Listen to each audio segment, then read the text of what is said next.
Okay, so we'll wait for 1 more minute for other colleagues to show up, and then we can start.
Okay, I think we can start.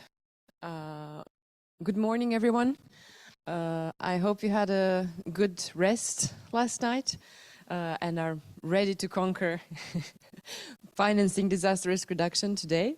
We're going to have a little bit more work for you today, but we'll get to that for you guys in the groups, I mean, but we'll get to that a bit later. For now, we're starting right away with a really serious topic. It's critical infrastructure resilience. And we have a UNDRR representative joining us online. So I think we can let her try to share her presentation, and if that's not working, we'll try and fix it. So Ms. Alexandrina Mavrodieva will be joining us online.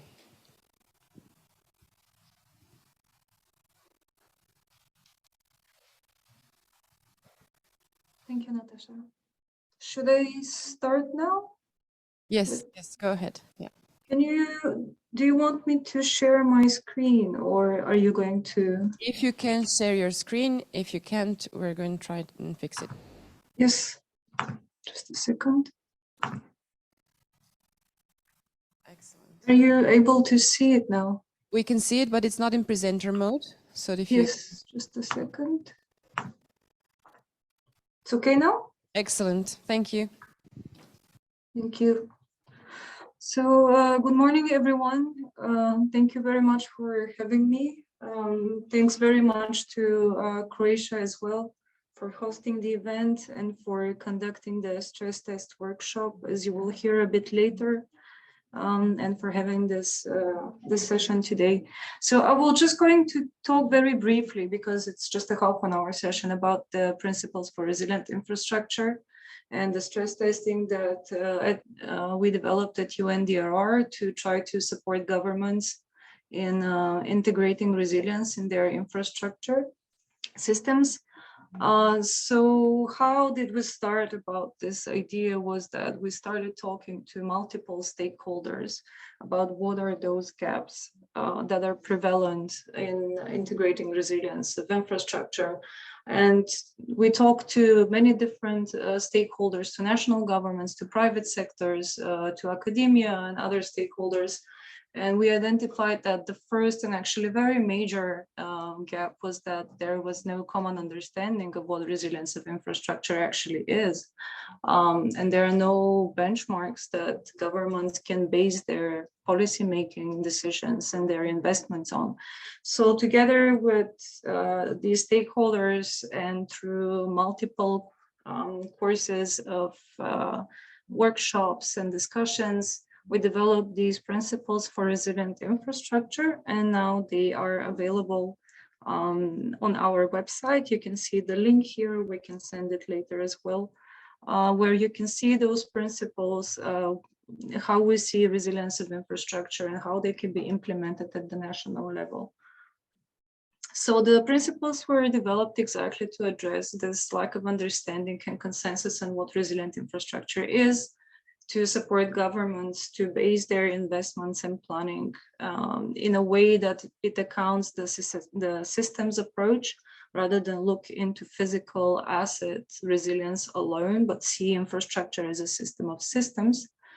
To start thinking about resilience, or we call it the think resilience approach, as in develop policies that consider resilience from the start, and to accelerate, of course, the implementation of the Sendai framework and the sustainable development goals.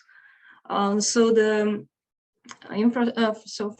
principles are very much aligned, of course, with the Sendai framework target D. UNDRR is the custodian of the Sendai framework. And it is also aligned with SDG 9, which is to build resilient infrastructure, promote inclusive and sustainable industrialization, and foster innovation. I won't be going into details about each of these principles. I'll just mention them. They are socially engaged, shared responsibility, adaptively transforming, continuously learning, proactively protected, environmentally integrated. And under each of those principles, there are a set of actions and recommendations, which are again available in the publication on the website. So what are the next steps for this process? It is a handbook is currently being developed for the implementation of the principles together with the advisory expert group. This is how exactly the handbook the principles can be implemented, but also taken into account the country context. So we are in discussions to implement the principles in several countries. We would like to expand our partnerships and help our national partners to build capacity, engage the infrastructure stakeholders, and provide technical support and partnership. And the principles are also undergoing a process to become an ISO standard. It's a long process, so it will take a bit of time, but we are aiming to establish it as an ISO standard. So the implementation of the principles will allow to make sure that everything that is being done in the infrastructure lifecycle process takes into consideration resilience, or we call it, it's the so-called net resilience gain approach. We are hoping to achieve a shift in the mindset so that resilience is integrated in each phase of the infrastructure management process. This also helps to de-risk investments and provides greater investor confidence. I won't go through all of these, but you can see them on the screen.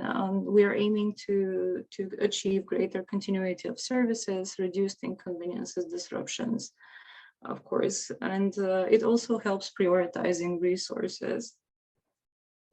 How the implementation looks like is we look into, let's call them 3 distinct phases.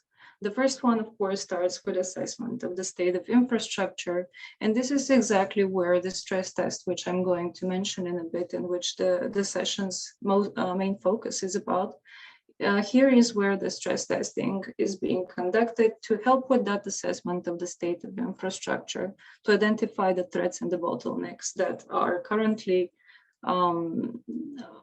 current in the situation in each country. Then the implementation of the key actions is where we go and look into the regulatory reviews of the country to see if there are any gaps, to see where opportunities lie, to develop an implementation plan, and together with the national stakeholders, develop key performance indicators that are context specific. So the final stage is, after implementation, is of course monitoring and evaluation, where we need to see after the implementation what has improved, what is yet to be taken into account, has any of the threats or vulnerabilities changed over time, and so on. So it is a recurrent process that helps governments continuously improve the status of resilience of their infrastructure. So now I'm going to talk a little bit about the stress test in particular. We developed the stress test as something that could be used recurrently by governments. It is not an alternative to the already existing risk assessments or environmental assessments, but it is to support and to provide a sort of a systemic overview of the resilience rather than go down to the asset level or only one sector level. So it tells you how do different infrastructure systems interlink within the country and what are the dependencies. So it can support decision makers to base their policy decisions and investments on factual, up-to-date information on the status of resilience, to identify those threats and vulnerabilities, which can change over time. So the stress test can be done again if for example, because of climate change, if the stressors have changed, to better understand those interlinkages between infrastructure systems, and hopefully to prioritize investments and actions in the face of tight budgets. So we developed a tier approach, a tier 1 and a tier 2. And the tier 1 provides the so-called fast results or gains, identifying which infrastructure systems are at risk from disruptions, provides a course review how infrastructure systems may fail, and operates at the process level assessment to illustrate basic interactions of infrastructure and other sectors. But what it really is about is creating that stakeholder process that brings the different ministries and stakeholders on the table to think a little bit more about how do the infrastructure sectors within the country interlink. At the tier 2, we go a little bit more in depth into the specific vulnerabilities, how infrastructure systems may behave against different risks. And it then provides more specific recommendations to policymakers to consider particular changes in the policy and how they may impact the resilience of critical infrastructure. The stakeholders we usually engage with and work with are, of course, ministries of infrastructure or public works or civil works, civil protection, Ministry of Economy, Environment, and then the sectorial ministries, transport, energy, telecommunications, and so on. We work with the National Disaster Risk Authority in the countries, of course, with the Sendel framework focal point, and really with any stakeholder that could be considered relevant for this process. How does it look like? So the tier 1, which we already did in Croatia, which we're very thankful to the government that they organized this, is that we create the stakeholder process to identify the representatives, to include them in a working group, and then we do data collection both through research and through individual interviews to collect that data that is required for the input of the tool. And then we run a preliminary analysis, and then we conduct a workshop with the stakeholders to validate the information and the result and discuss the next steps. Or this is the best way we identify that this process would work. So for tier 2, it's a very much similar process. The data is more specific. It requires a little bit more data and expertise from the stakeholders, but it runs in a very similar way, after which we then can extract the more in-depth specific recommendations that can go into policy and that can feed into the implementation of the principles process. And just finally to mention that the Commission has now also included stress testing in their recommendations on critical infrastructure for the European Union. The Commission encourages member states to conduct stress tests of entities operating critical infrastructure. And so the principles and the stress tests are also in line with those recommendations of the Council, which of course is important for the EU countries. I'll stop here. Thank you very much for your attention. We'll hope to work with some of you if there is interest, and I'm open for questions.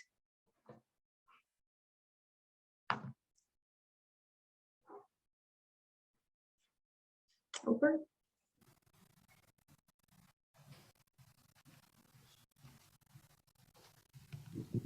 Any questions so far?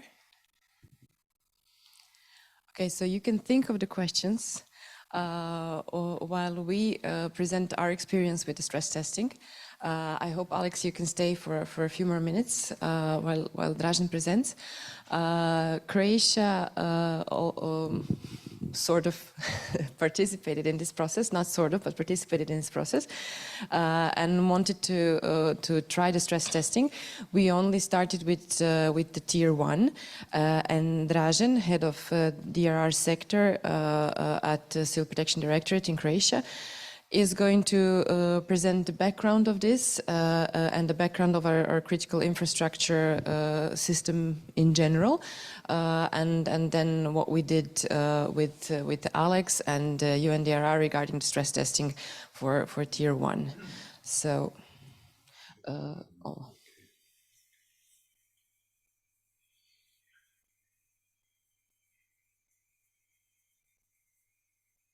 sorry.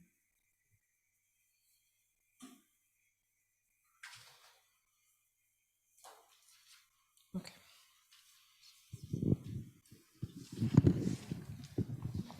Okay, thank you, Natasha. So our effort in the field of critical infrastructure protection. The law of critical infrastructure in the Republic of Croatia was adopted in 2013, and it established the rights and obligation of the government of the Republic of Croatia, state administration body, and individual operators in each of the sector from which national, just a second, from which national critical infrastructure can be identified. Rights and obligations are related to the identification, designation, and the protection of critical infrastructures. On the basis of the law on critical infrastructures, bylaws important for its use were adopted. With the rules of critical infrastructure business risk analysis methodology, was determined the guidelines, criteria, and benchmarks for identification of critical infrastructures and the critical infrastructure business risk analysis, as well as the holders and obligation of the holders of the critical infrastructure business risk analysis, which is integral part of the risk assessment process. The law specifies the sectors from which critical infrastructure can be identified, namely the sectors are the energy, the communication and information technology, transport, healthcare, water management, food, finance, production, storage and transport of dangerous substances, public services, national monuments, and the values.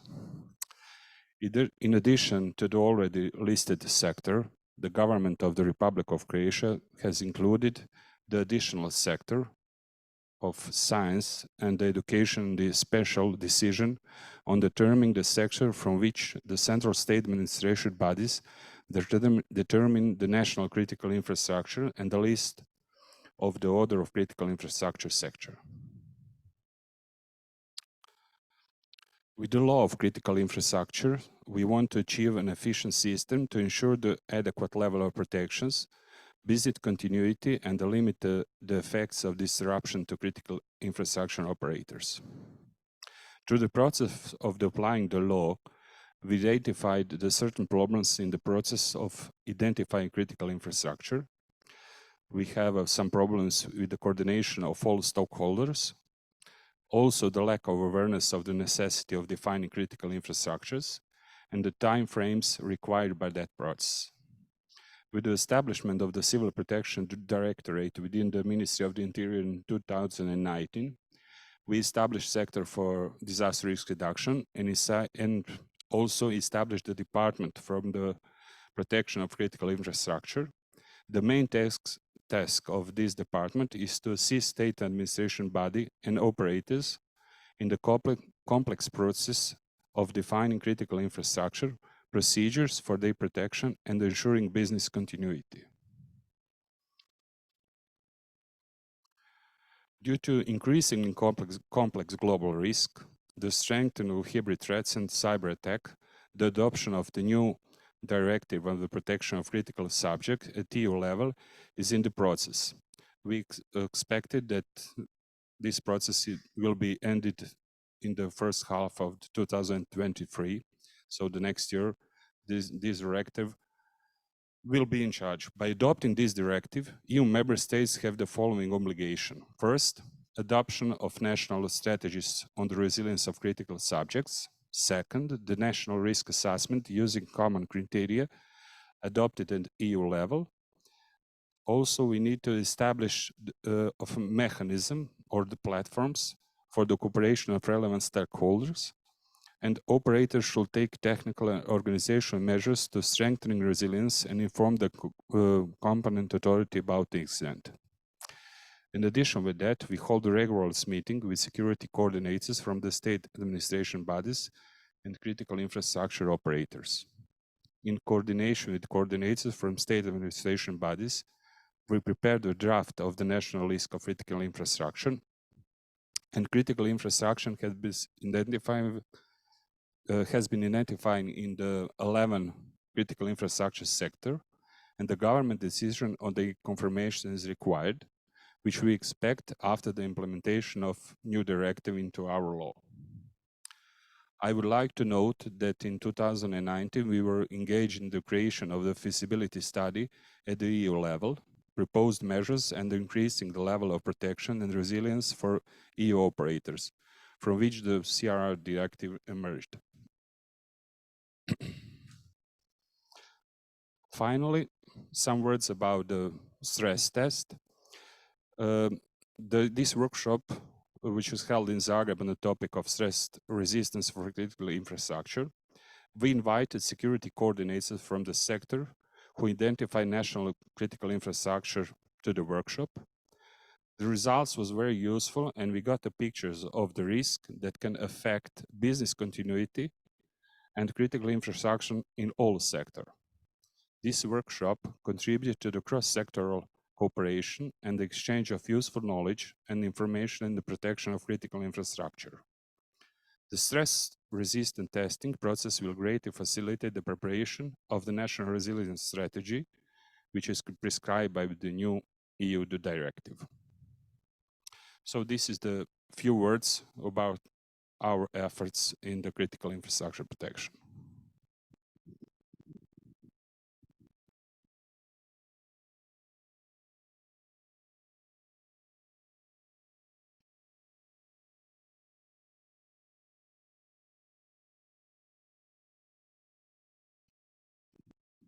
Thank you, Dražen. Do you guys have any questions now?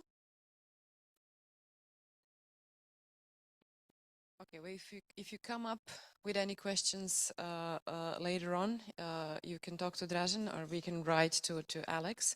Basically, how it worked is we had a workshop in Croatia with different sectors present there, representatives of the sectors from the ministries that answered questions, answered the questionnaire on spot. And later on, Alex sort of pulled it through the system and got out with first results of our tier 1 stress testing. So it's really rough, really just an overview of the national level. And in order to go a bit more into details, we would have to continue with the testing and go with the tier 2 and tier 3 later on in communication with the operators and the actual critical infrastructure owners. But for now, we just stayed on the national level with representatives from the ministries. So it gave us a really basic overview of what we have in Croatia and what are our biggest problems according to their opinion and the knowledge that they have and the data that they have in the ministries, which didn't go very deep into the operators' knowledge and their data that they would have to collect later on. Okay, so if you don't have any questions, I think we can move on with our agenda. We're even 2 minutes ahead, so we can start with MCR 2030 best practices and financing on the local level. I don't know how familiar you are with the campaign, but we're going to hear a little bit more about it in a second.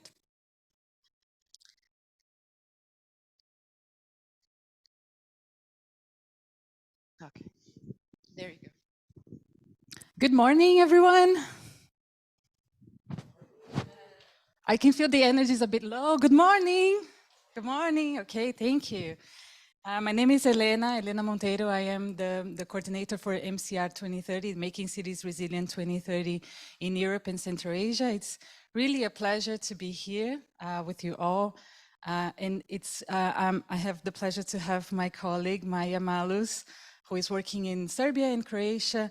And we have a small team also working in Bosnia, someone working in Armenia, in Central Asia, all trying to make these connections between the national government and the local level resilience, which is what we're trying to do here. And for me, it's really nice to be talking to national representatives, because usually we as UNDRR, we don't have the capacity to talk to every municipality and to discuss resilience and to support them the way that we would like to. So we count on the national governments to help us do that and to kind of translate the policy at the national level with the action at the local, with municipalities and communities. So just a little bit on MCR 2030. I know you know the campaign. This is an initiative that built on 10 years of advocacy on the MCR campaign. And we learned a lot on this initiative. We learned that cities want to keep learning from each other. We learned as well that we need to bring tools and resources and services to cities. So even though we saw more than 4,300 cities joining these 10 years of the campaign, we saw also the need to change from advocacy, which was the main focus of the campaign, to action. So we partnered with over 12 global organizations, such as UN agencies as UN Habitat, the World Bank, Resilient Cities Network, ICLEI, to create the Making Cities Resilient 2030, which is the new phase, and it was launched almost 2 years ago now. It's a new initiative, but it's ongoing for almost 2 years now. And what we're trying to do with MCR is first to deliver a 3-step approach. Cities, when they join, they're invited to do a very simple assessment in which they understand where they are on this resilience roadmap. Cities on stage A are cities that are understanding risk, raising awareness on risk and resilience. Cities on stage B are cities that are planning a resiliency strategy, and cities on stage C are the ones working on implementing these strategies. And for all of them, they need different resources. This is a global partnership, so what we're doing is leveraging the resources, the tools, and trying to be this convening space for local resilience, so the cities can go to one marketplace and find the resources, the tools that all of these other organizations are working on. We also have a regional coordination of this initiative. And I'm going to show on the few slides some of these organizations that are doing this. So we do the implementation at the regional level, and that's why we work with each country on trying to assess what's the best strategy to trickle down this kind of support to cities. But most important is it's a converging, it's a convening, and we have like an online dashboard where cities can join and can become knowledgeable on all of this support that is on offer to them. The beauty of MCR 2030 is that for cities, it's free to join. There is no fee, and the commitment is based on their capacity. So some cities with less capacity will have more support, and we will try to work with the regional government. Maja will talk about what is going on in the regional platform in Bosnia. But but also it's a space for every organization to join as a supporting entity. So I would like to invite you all. We already have a few national governments, especially the Department for Civil Protection, that are supporting entities.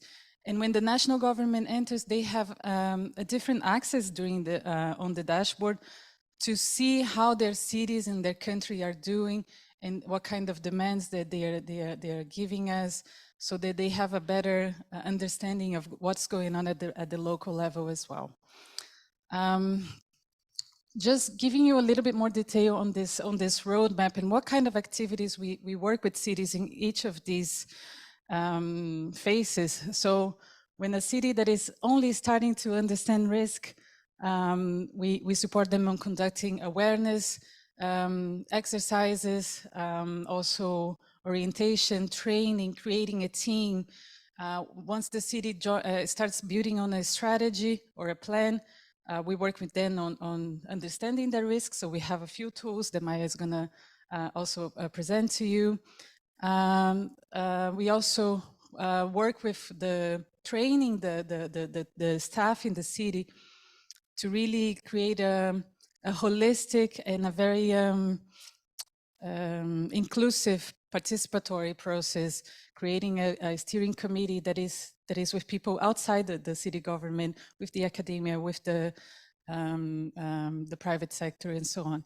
And for cities on stage C, cities that have already developed a plan, that have a series of projects, we work with them and our partners, obviously, into designing these projects so that they are bankable initiatives that will be ready for funding. And that's why I'm going to enter in a little bit more detail here.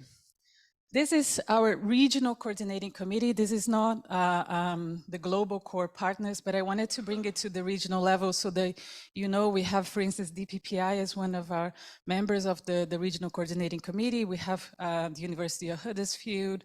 We have several different UN agencies, but also local governments, ICLE, Resilient Cities Network. So really trying to leverage everything that these organizations are doing and not create an additional level of another initiative that cities will be confused about, but really trying to make their life a little bit easier and go into one space where they can find everything about it.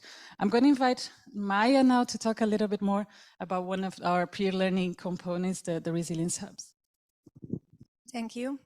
I would like to say something about our peer learning or resilience hubs. The resilience hubs are cities that have developed strategy plans, and they have risk governance in place. So this resilience hub could help you and helped many cities to build their resilience. Particularly in Serbia, we are hoping that we are going now to promote river basin of West Morava as a resilience hub, but we had Potenza province in Italy, and then Greater Manchester in Britain, and the resilience hubs are cities that could help you with their knowledge sharing and experience sharing to support you to build your resilience. And you know that we have all various of cities and municipalities, and someone is great at building resilience, but someone doesn't have any capacities. And the next slide is about tools that we are offering. We have scorecard assessment tools, 3 types. One is preliminary scorecard assessment. And every scorecard assessment, I forgot to tell you that every is based on 10 essentials. So we're covering everything from the management of state and finance capacity through planning and preparation, and then the topic of response and recovery. So in Serbia, we did with 9 cities, we did scorecard assessment preliminary. and it has 47 indicators, and that shows in what stage your city is.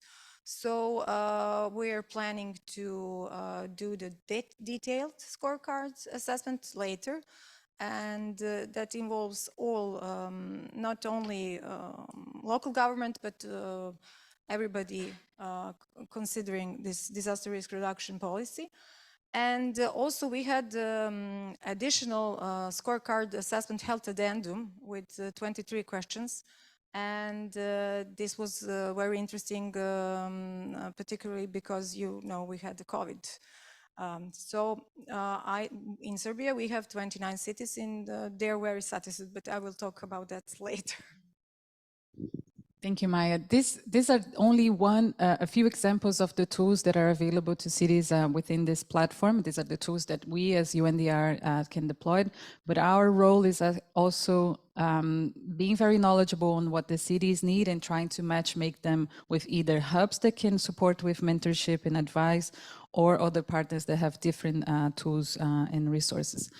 I'm gonna talk a little bit about the DRR finance at the local level, and I'm no expert, and that's a little bit of the idea with MCR, is really trying to bring the experts within to the discussion. So one of our main partners is the Cities Climate Finance Leadership Alliance. And we were talking yesterday about the challenge for cities to have access to finance. One is they don't have the credit. Sometimes they don't have the capacity to prepare these infrastructure projects. They need to go through the national government to get access to international funding. But most of the time, and this is a question that I get a lot from mayors and from cities, it's like, okay, but if I join MCR 2030, will you give me funding for my projects? And I said, but do you have the projects? Are they ready for funding? So no, we are not gonna give you the funding. We are not a bank, but we will support you in building a robust strategy with bankable projects and project preparations, and put you in contact with different organizations that are working with project preparation. So at the end of this process of developing a strategy, you'll be in a position to apply for funding. And I think I think that once you start investing in adaptation, in climate resilience, you will find the ways for funding as well. So talking a little bit more about project preparation and how it is critical to implement climate urban smart projects. Many cities face challenges in identifying, also developing this like low carbon and climate resilience infrastructure. So at UNDRR, we work with them on like the advocacy side, on like creating the argument for investing in resilience and investing in prevention as an investment, not as a cost.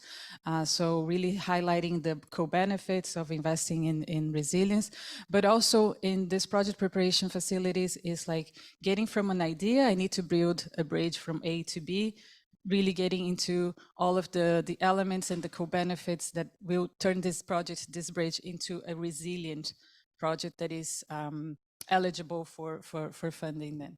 So I invite you all to have a look at the Green City Finance Directory. This is one of the resources that are part of MCR 2030, but it's also a source that you can find online through the CCFLA, the Cities Climate Leadership Alliance, Cities Climate Finance Leadership Alliance. And I'm just going to give another example, which is the GAP Fund. The GAP Fund is eligible for OECD DAC countries. This is like for very initial project preparation.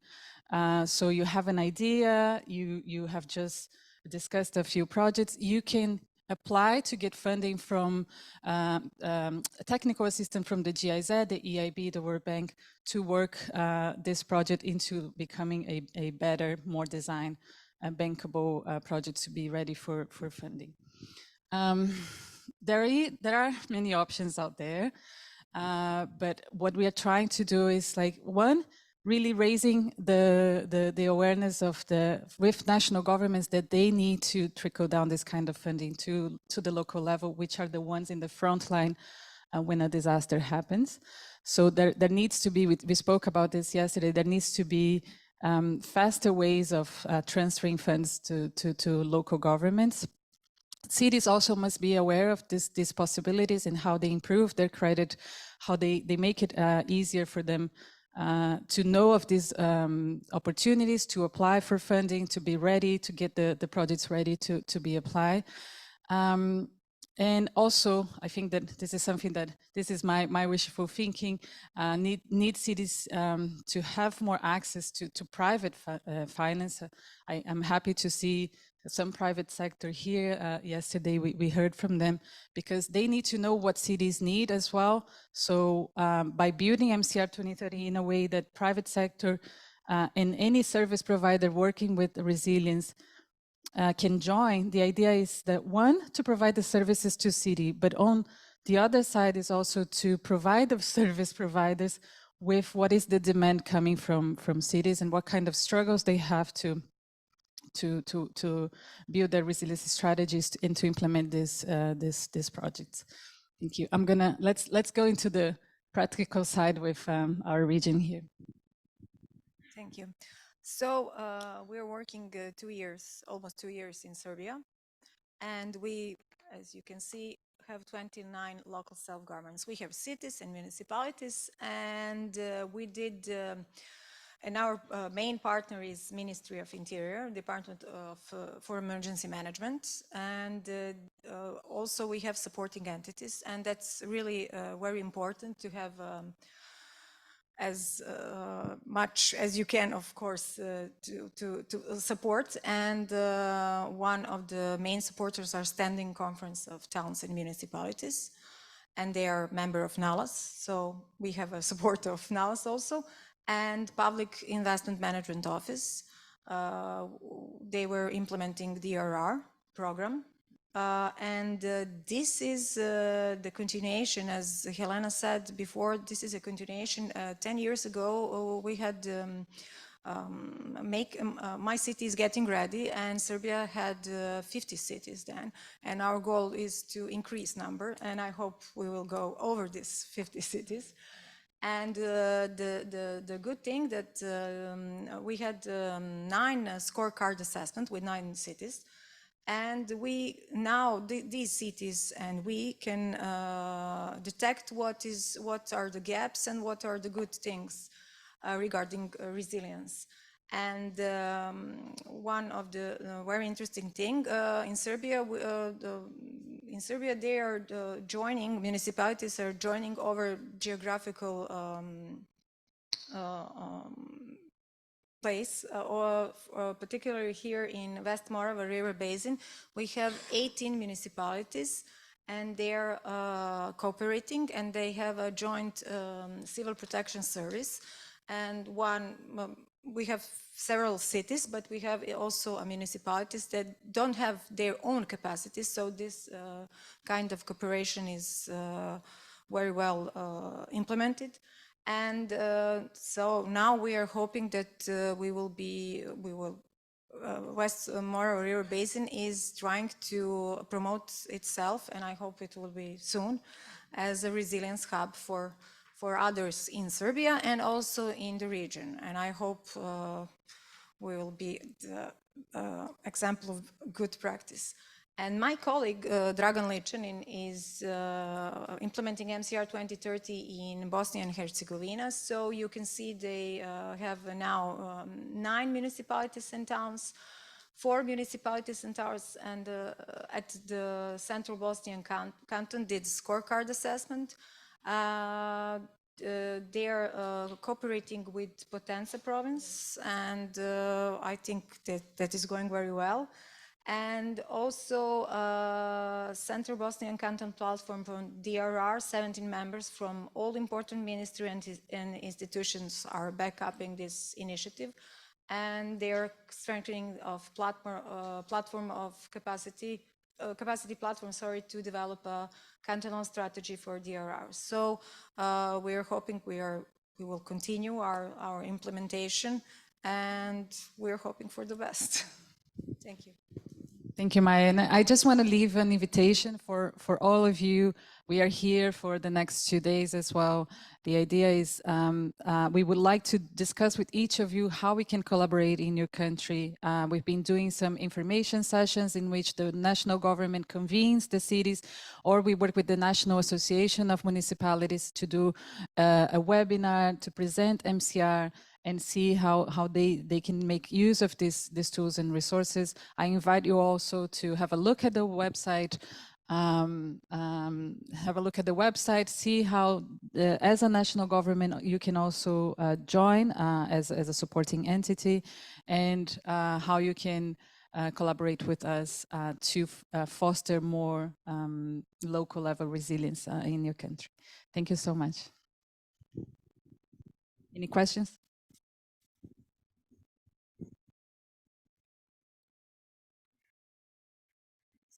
Thank you. It's not a question, or I mean, it would be a combination of question and comment and maybe a recommendation. This is Umut Ergezer from Regional Cooperation Council Secretariat, and yesterday you heard from me regarding our regional strategy, Southeast Europe 2030. So my question is regarding risk assessment. Is there any tool that we may consider or calculate the regional risks which the natural disasters or man-made disasters can pose? Because I mean, there are a couple of big natural disasters expected in the region. Unfortunately, one of them is from my country, this big Istanbul earthquake. And if I take into account, for example, the size of the Turkish economy, which is connected to the whole Southeast Europe, I can give you some figures, is that the Turkish economy constitutes half of the regional GDP.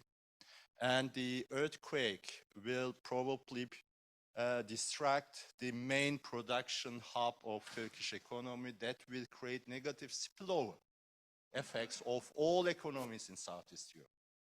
So all those, of course, city-level resilience plans are very much important.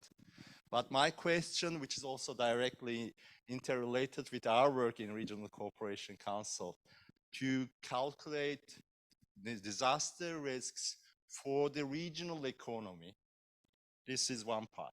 Second, this is definitely open recommendation to collaborate with RCC, which we can definitely have very good relations with NALAS, which we can organize something together with NALAS and with cities that include all 13 economies of Southeast Europe, to offer all our, let's say, strategy as a platform and our organization as a framework to organize further meetings in the framework of SE 2030. But first question is quite important for us, and which SE 2030 strategy could be also a framework to include this regional risk calculation of natural disasters. Thank you. Thank you so much. I'm going to make a comment on the resiliency scorecard. This is a self-assessment tool that you can use it on your municipality, on your regional government, for instance, and respond the questionnaire and have an idea of your gaps and your challenges in your region. You can also use it as a stakeholder engagement tool to really convene the right people in the room with city departments and also people from outside the municipal government and kick off the strategy development process. So this is a self-assessment, but we also have another tool at UNDRR. So Nick. Sure, thanks, Helen. So yeah, I can mention the subnational informed risk index, which a number of countries here are very heavily involved with. So we have Montenegro, North Macedonia, Romania, and Albania. Taking the first steps to do this sort of regional snapshot of risk, looking at vulnerability, exposure to hazards, coping capacity, looking at a number of different indicators along these lines and kind of coming to a regional snapshot of risk. So we've been working with those countries for the past couple of years now, doing this yearly iteration of this risk index. We're looking to expand and kind of further develop this regional snapshot to kind of give that. It's not perfect, and there can be, of course, further, closer looks at specific hazards or whatever the case may be. But this kind of gives that quick snapshot of kind of what are the highest risk areas within a country, by what dimensions, and then ultimately looking to kind of build trends going back over the past couple of years to kind of see which areas are increasing in risk, which areas are decreasing, and so on. And then also, of course, tying it together with this work at the local level, using that sort of framework to see, if we're doing this local level city risk assessments, where do you want to target those interventions, right? So it can be a variety of different uses there, but we're working further to expand this, and of course trying to increase collaboration with RCC and DPPI and additional member states as well.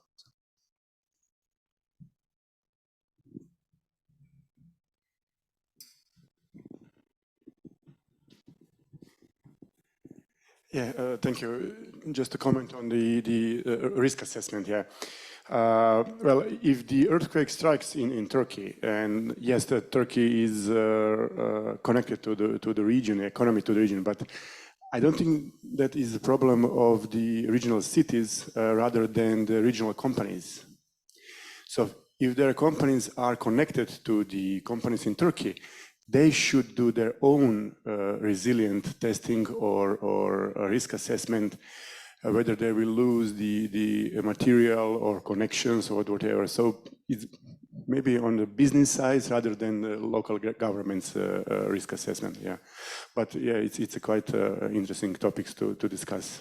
Maybe another time. Yeah.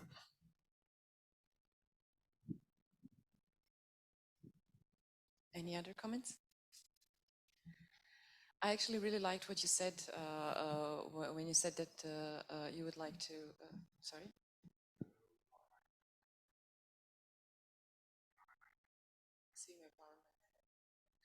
Are you? Okay. Got it. Thank you. Maybe for Ms. Maya, how did you choose the participants for the project? I mean, for example, you mentioned more of a river area or some specific city. Because I was working long ago with them, I was coordinator of various projects for World Bank, and I really had a knowledge about these cities. And Kraljevo and West Morava River Basin was really the most engaged cities in Serbia regarding disaster risk reduction. And of course, they disseminate their knowledge to others. So now we have Drina River Basin and Danube, South Danube River Basin, and we're in Kolubara. So these are the rivers. And of course, you can join and you can do your own risk assessment, but I think that yes, I had knowledge about them, so I tried to do with them this risk assessment, and it shows it's, I think, the same. Now I have 9 scorecard assessments, and the results are really very, very similar. And the main gap is financing, because in Serbia you don't have sustainability in financing. You have only, project-oriented and ad hoc financing. So it's not good for local governments. And we are hoping that this will change. And I know that policy is changing. So and law, of course.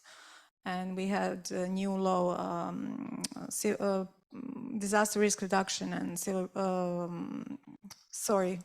I can't remember the rest of the name of this law, but they are trying to at the end develop, beside the risk assessment, rescue and protection plans and disaster risk plans. They are trying to merge everything, and then this would be some kind of strategy or plan for disaster risk reduction.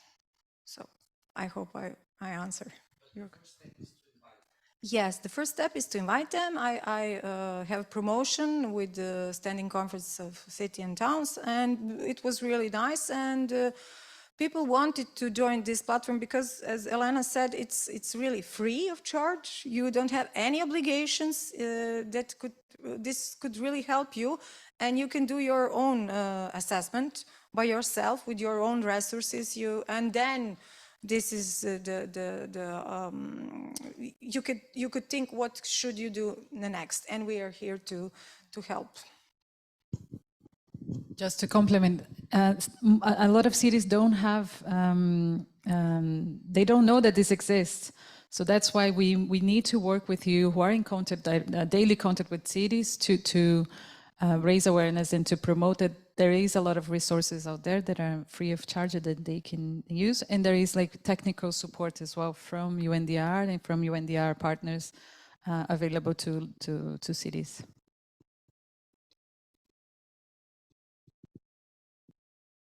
Okay, thank you.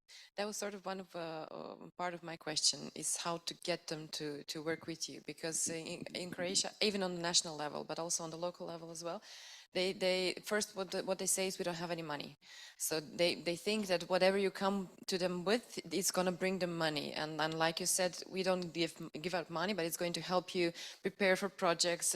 But they see it as extra work. So when you answer the question as is extra work and you don't get any money, we sort of just get like a sigh, and then they're not as interested as they maybe would be if we were offering something concrete. We had a similar problem on the national level when we were developing the first disaster risk assessment and the strategy. Even the ministries and the colleges, the faculties were asking us, we need money for this if you want us to cooperate.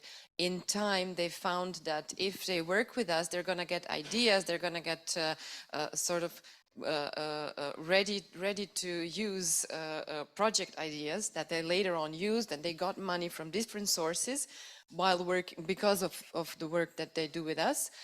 But it takes some time, and that's what sort of a struggle that we had, because for Serbia, I think 50 cities is a lot in the last campaign. That's it seems like and something that we cannot achieve. And I was just wondering if you have any like buzzwords or something you get them to work with you with, so that we can sort of sell it like that. It is a challenge, and it shows how we still have a long way to go in raising awareness on the importance of working in prevention and working in resilience. And sometimes for a mayor, if they have 4 or 5 year term, they say no, nothing's going to happen on this time. So I think that us as UNDRR and as national governments, institutions working with resilience, we still have a lot of work to do in like really changing the mindset that is the need to work on local resilience, because they are the most vulnerable. They are the ones that need to respond faster. So I think that for MCR, what cities that have joined, and I think that getting other cities to bring, like we should have more cities here so that we could invite them to talk about their own experience. It's easy for me to say, yes, join MCR, it's great. But hearing from Kraljevo on how they have having access to different tools on assessment, trainings, exchange with other cities. These are all advantages of being in this network. And then also what we try to do is like bring visibility to cities doing a great job. And the resilience hubs is one of the components of this. So bringing visibility, exchange of good practices, and this is something also the mayors want. They want to be seen as an international player in global networks such as MCR 2030. Agreed. Thank you. Yeah. This is sort of what we try to do with the good practices, with green infrastructure, with the platform conference, and it went down really well, because there are a few cities that have good practices, but the others that heard it sort of saw that it's possible and that it can benefit you. Yeah, we were talking about financings and the local governments always crying for more money to make their cities resilient. But actually you don't need, at least you don't need a lot of money to make your city resilient. You just have to change and improve your spatial planning. It doesn't cost you much. It's your... That has to be in their budget by the law. So change your spatial planning. That's the first step to the resilience, yeah? We have a good, one of the cities in Istria County that started that way. They changed their spatial planning. Then they started to become a sponge city because they collected their excess rainwater and store it aside. And they use the natural way of water circulation to deal with the flash floods and urban flooding, and now they are dry city. They don't have any more problem. And they didn't spend a lot of money. So, yeah. Really? We can sing then? Can you help us get that city on MCR so that we can share this experience with other cities? Yeah, we already shared it, I think, a couple of years ago. Yeah, but yeah, we're sort of we are here, guys that know this. But for the cities, it's not just tell them use your change your spatial plan. It has to be something really sexy for them to you know to grab onto. That's why I asked. Yeah, I think what you said is very important because urban planning defines the city. But sometimes there are limitations also for the regional legislation or national legislation to modify the urban planning at local level. So maybe it's not that straightforward in some cases. Plus, you need consensus, political consensus to adopt it.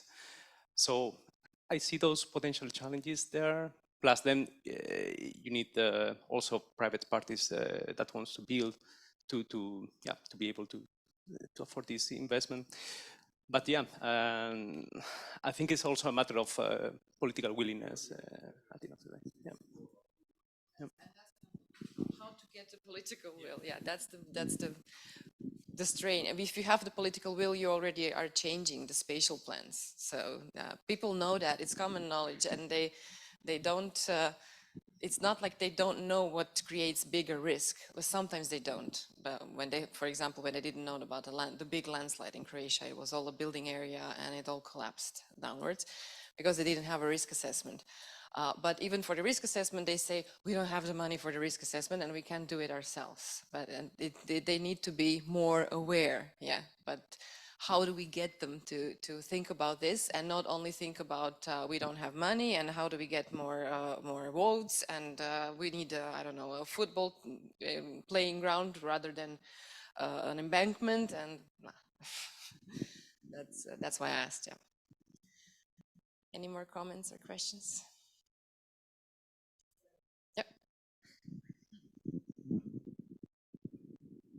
So since I'm coming from the private part, I will say that I think that even the interest of the construction companies, unfortunately, is higher in countries in our region than the interest of the people.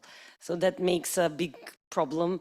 And I really we need time and a lot of education and a lot of, raising awareness about this in order to come to the point that even though the company wants 10-floor building where it's a really vulnerable area and very prone to risks, instead of that, someone to say from the municipality or government, no, it's impossible.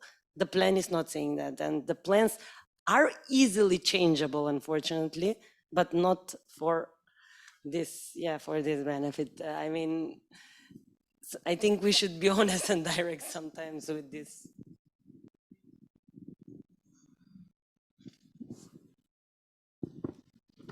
Okay, thank you. If you have any questions in the future, like our colleagues here said, ask. They're here for another 2 days.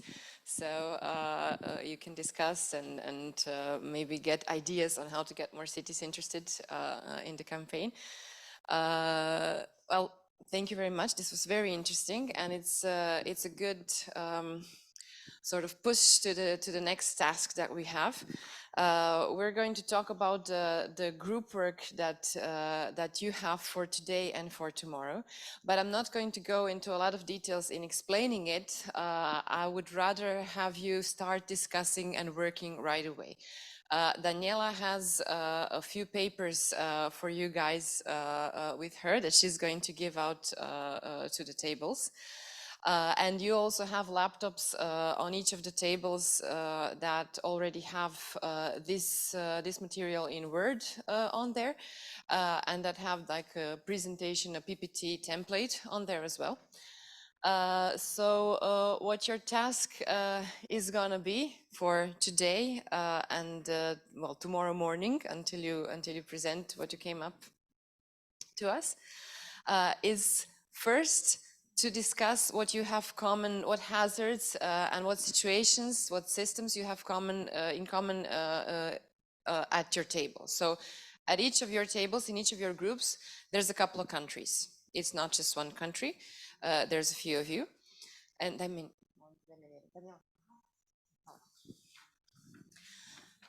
so the first thing that we would like you to discuss is which are the biggest risks in your respective countries in each of the groups.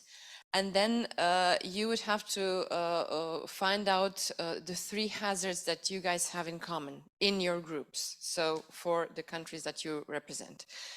After that, you can start and discussing the best approach towards developing the disaster risk management plan for those chosen risks, but just an approach to developing the plan, not developing the actual plan, but just are we going to have a meeting? Are we going to have a decision? Is it in the legislation?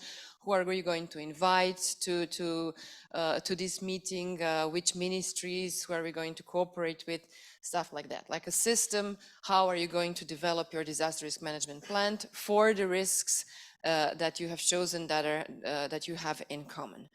I propose that we start with this, and you have a 10-minute, about 10 minutes for you guys to discuss this. We have a coffee break, and we come back after the coffee break, do the rest of the presentations, and we're going to hear some really good practices that maybe can give you some ideas on how you guys can do it in your group work. And then you're going to have some more time to work on this. And tomorrow, the idea is for you guys to present to us what you came up with, what is the system, how would you develop your plan, and what the plan is. What are the first activities that you would like to invest in the future to manage the risks that you have chosen. We're going to, if you have any questions, please do not hesitate to ask. We're going to go around the groups and see if you guys are doing well, how the discussion is going, how are you developing the plan or not? And you can ask when we come to your table, but if we don't come to your table for a while, just come to us, and we're here, we're gonna answer any of your questions. What we want for now is just for you guys to talk to each other, and then we'll see what comes up next. Okay, coffee break is at 10:45, so you can even take coffee and bring it here or go outside, have a break, and we're coming back at 11. Okay, thank you guys.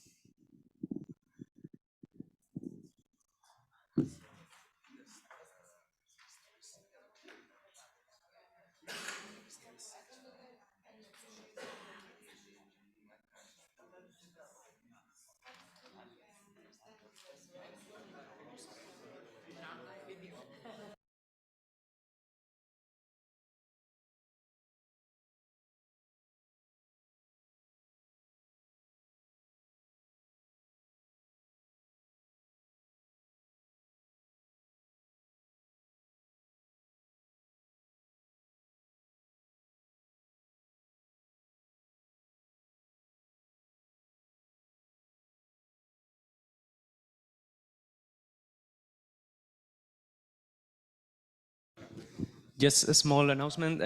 If I have bring the last issue of the newsletter of the Union Civil Protection Knowledge Network, in case you want to take one, I will leave it here or in this desk.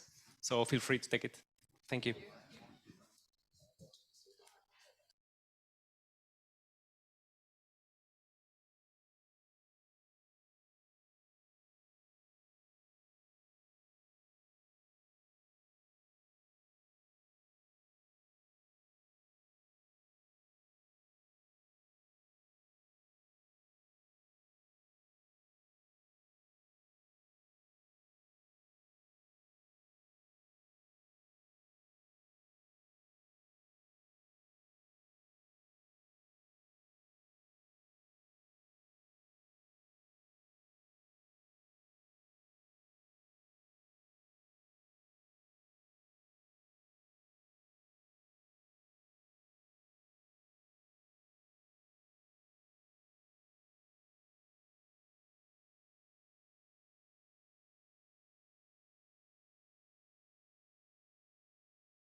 Officially North Macedonia. Officially the Republic of North Macedonia. But that's North Macedonia. Come on,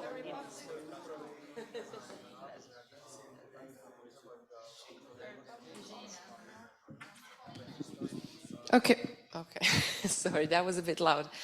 Thank you guys for coming back. I know it's really nice weather outside, so it was kind of hard to get yourself out of that mood and into the workshop mood. But I think it will be good for us to hear some good experiences from countries outside the region and see what they are doing regarding financing disaster risk reduction and what they can share with us. Well, in general, it's really good to share experiences and see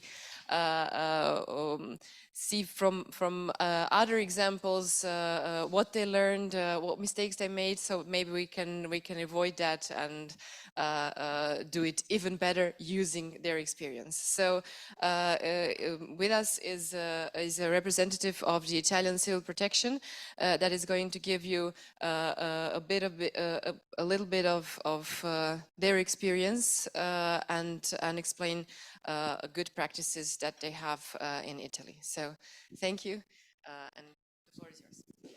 Thank you, Natasha. Good morning. Okay, we start with a question, or just a question. Why this presentation?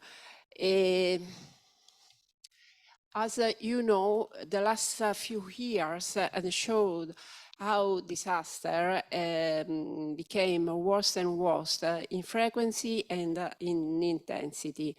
And on the other hand, after the pandemic, it was clear that we must be prepared to handle multi-hazard and multi-level risk.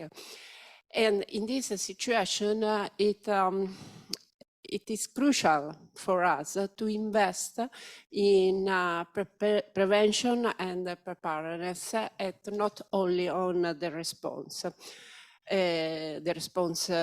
emergency response. So we are going to present two good practices for disaster reduction, risk reduction activity that we consider that are working for our country. First of all, let me present very briefly how work the Italian civil protection system. After, we are going to see two good practice, one dedicated to prevention and the second to the preparedness. And in the last slide, I let you with some remarks. So, Italy. Italy, as many of you know, are a country prone to disaster. We are known in Europe as a supermarket of risks because we have all: earthquake, volcanoes, hydrological and hydraulic risk, I mean flood, landslide, and so on. And we have to cope recently also with extreme bad weather and waves of heat. Of course, we have a fire, tsunami, that we share with Greece in Europe, and a recently problem that all of the country around the Mediterranean basin had is the drought. In Italy, of course, we have also other kind of risk that, and for us is not our core business risk, but we can be activated also in a case that we have problem with chemical, nuclear or also sanitary. We have a crucial role during the pandemic period in Italy. Our department is in charge for all phases of disaster risk management cycle. We start from, of course, the emergency management, a response, the immediately response to emergency. We are in charge for overcoming an emergency situation. And of course, we are also interested, very interested in prevision and preparedness phase and in forecasting, or in other words, monitoring and early warning system. Of course, we have a new government, very new, last week. So this could be considered an old picture of the Italian situation. But what I want to underline here is the position of our department. The Italian Civil Protection is directly under the Prime Minister in the President of Council of Ministers. So our direct boss is the Prime Minister. And during an emergency, our department coordinate all ministers and all local and regional authority. This is a very important and very strong position for the civil protection, because we are direct under the political authority. How we do this hard job? We have a lot of a lot of monitoring center that we call monitoring research center that we call competence center that work for us. We established special agreements with them, and of course this has a cost. For the research, monitoring, the Italian risk, we spent about 26 million euro per year.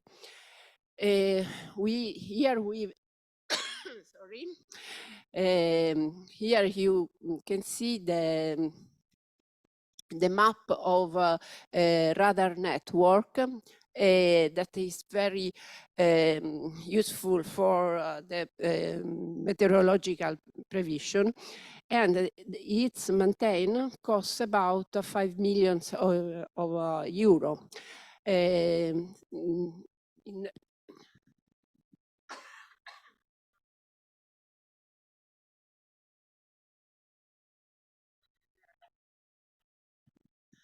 The maintenance of a monitoring system for hydrological, pluviometric and accelerometric networks is about 10 million euro.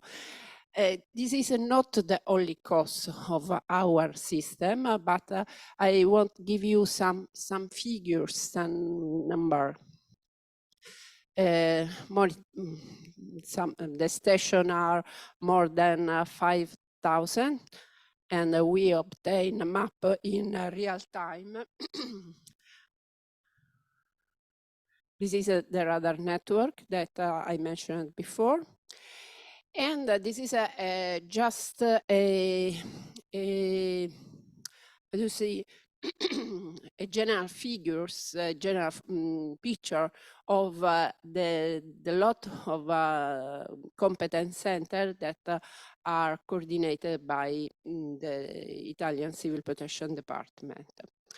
So let's go to the example. In the first example, we are going to speak about the National Plan for Seismic Risk Prevention. This plan occurred after that famous and very sad Abruzzo earthquakes of the 2009.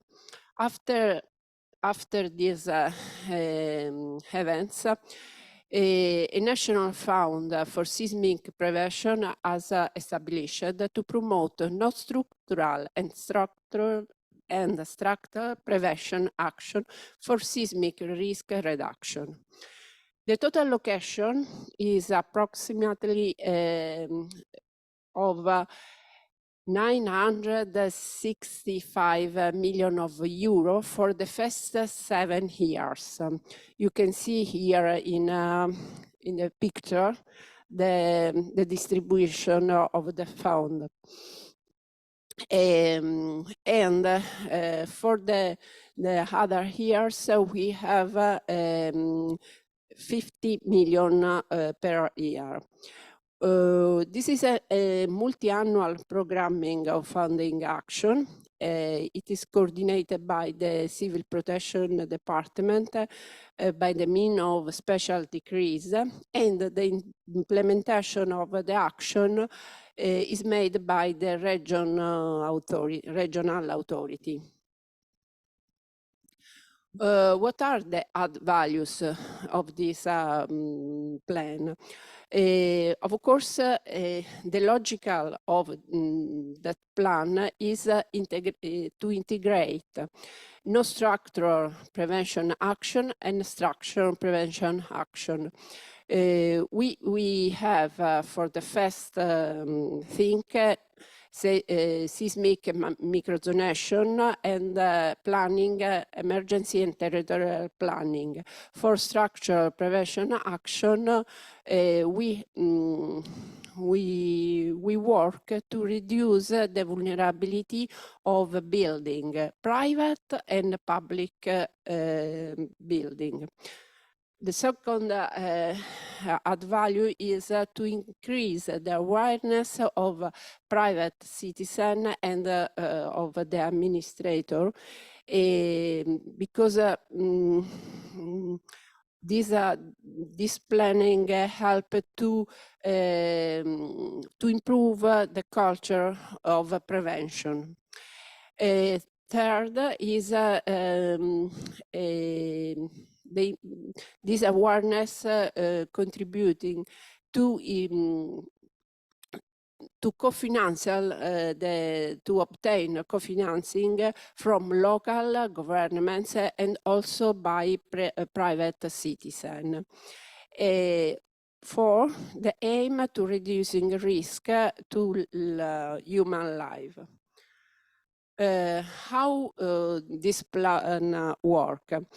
The decision chain is formed by different pillars. We have an expert technicians committee that help in choosing the different interaction. And we can see here that we have the main part as structural prevention. That is a short-term effect, and less, the meaning of 10%, at not structural prevention that could be considered a long and medium-term effect. But the other pillars of the decision chain is the local territory, because the distribution of funding is in charge of a local region that has to be in contact with the municipality because the municipality, each municipality selected the building that require the action. Of course, this is a slide to synthesize what I said before. Not structural prevention, improvement of tools of seismic microzonation, urban and emergency plan, structural prevention, reduction of vulnerability with a retrofit of a public building, urban infrastructure, but also point C of a private building. And it's important that this action are co-founded by local administrator and private owners. Some results, the seismic upgrading is of the 18%. And as you can see in this part, we have school, we have a hospital, but the main part of the building refitted are the town hall. And this is important because in main of municipality, the town hall is also the first emergency center. So if we have an earthquake, we don't risk that our center, emergency center, is the first building that collapses, as unfortunately occurred in L'Aquila during the 2009 earthquake. This is the results for private building. And here we have 61%, 61% of local reinforcement. And we have another positive elements because since the 2017 fiscal incentive for private owners have been reintroduced. So it's another add value at this plan. Some consideration. The main action to mitigate seismic risk generated the reduction of seismic vulnerability of existing buildings and help to adequate seismic safety in new constructions. Of course, for reach this objective, we need a huge investment and a very long-term policy. And all of us know that this is a not easy task for political point of view. The funding allocation is still largely insufficient because if we continue with such rate, we need some century to be complete our retrofit, the retrofit in our country. But there is a positive elements. We are positive, we are optimistic. The positive elements is that the Italian government continues to funding this national plan for seismic risk prevention with 5 million euro per year. And this continuity is the good, the positive and fundamental aspects. So, the second good practice example regards preparedness. And we are going to talk to over the national communication campaign that we call in Italian Io non rischio, and we can translate I don't take risks. As we said before, Italy is a country exposed to many risks. And we know that the individual exposition to such risk could be reduced if you know the kind of risk and if you are awareness of possible consequence and adopt self-protection rules. Oh, sorry.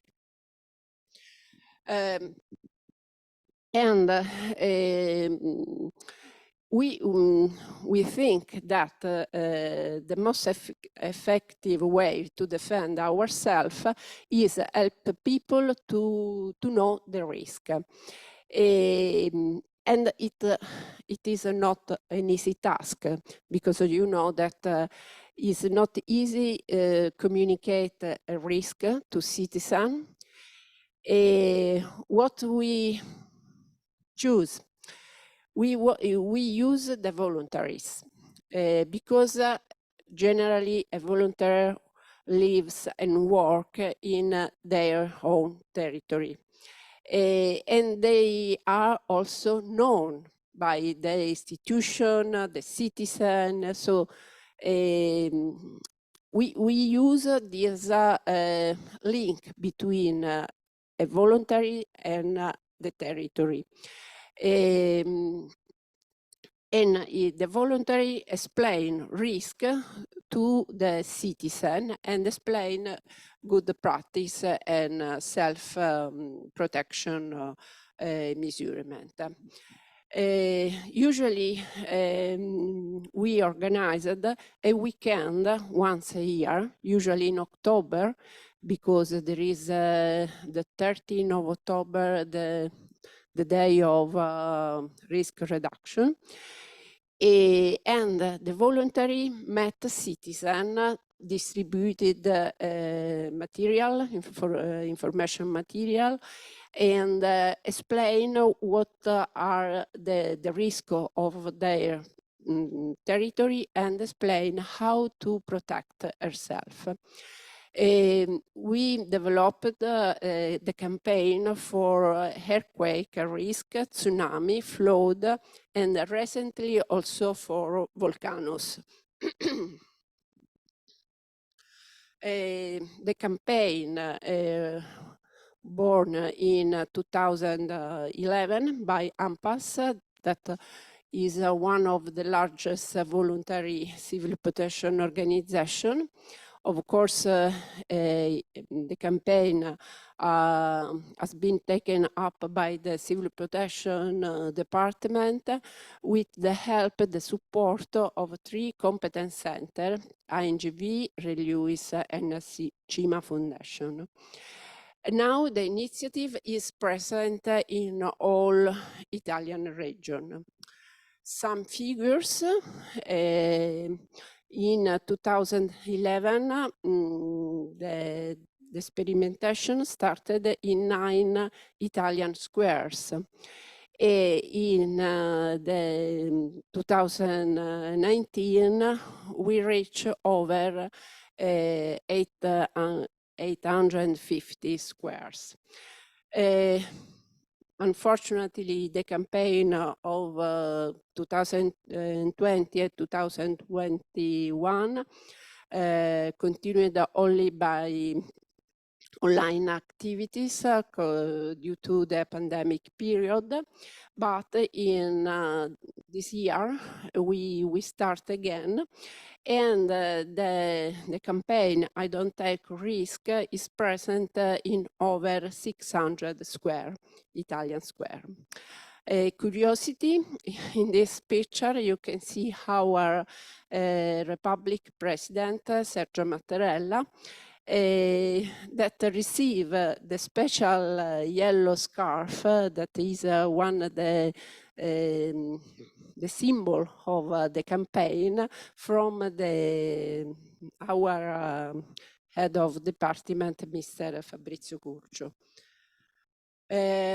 I don't take risk, go also outside Italy, because we export this methodology using 3 projects, international project. We carry out the campaign in Albania, Montenegro, and Tunisia.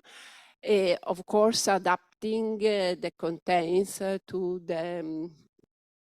the country with respect of sociocultural habits. Conclusion remark. Overall, there is a strong need of straight, integrated prevention preparedness measures, including by promoting systematic exchange of experience among countries and fostering mutual knowledge to help identify gaps at regional and national levels and assess existing capacity to be further developed. On my side, I want make a special thanks to Croatia and to UNDRR to organize this workshop and this kind of initiative. Thank you.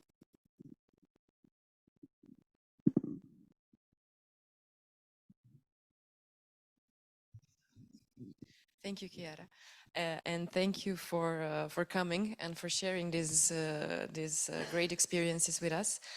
I know Zawisza and I have a couple of questions, but I will first look for you guys if you have any of your own.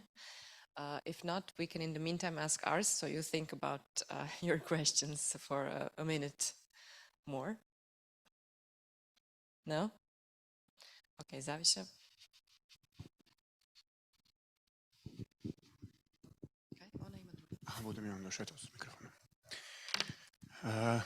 Thank you for your lovely presentation. We always like to hear the examples from Italy.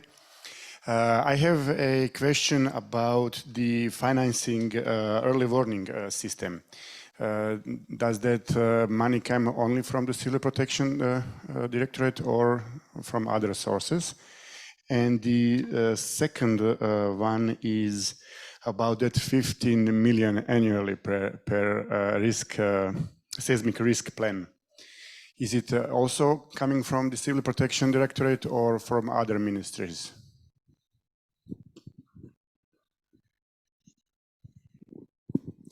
First answer. I don't emphasize enough that in Italy, civil protection is a system.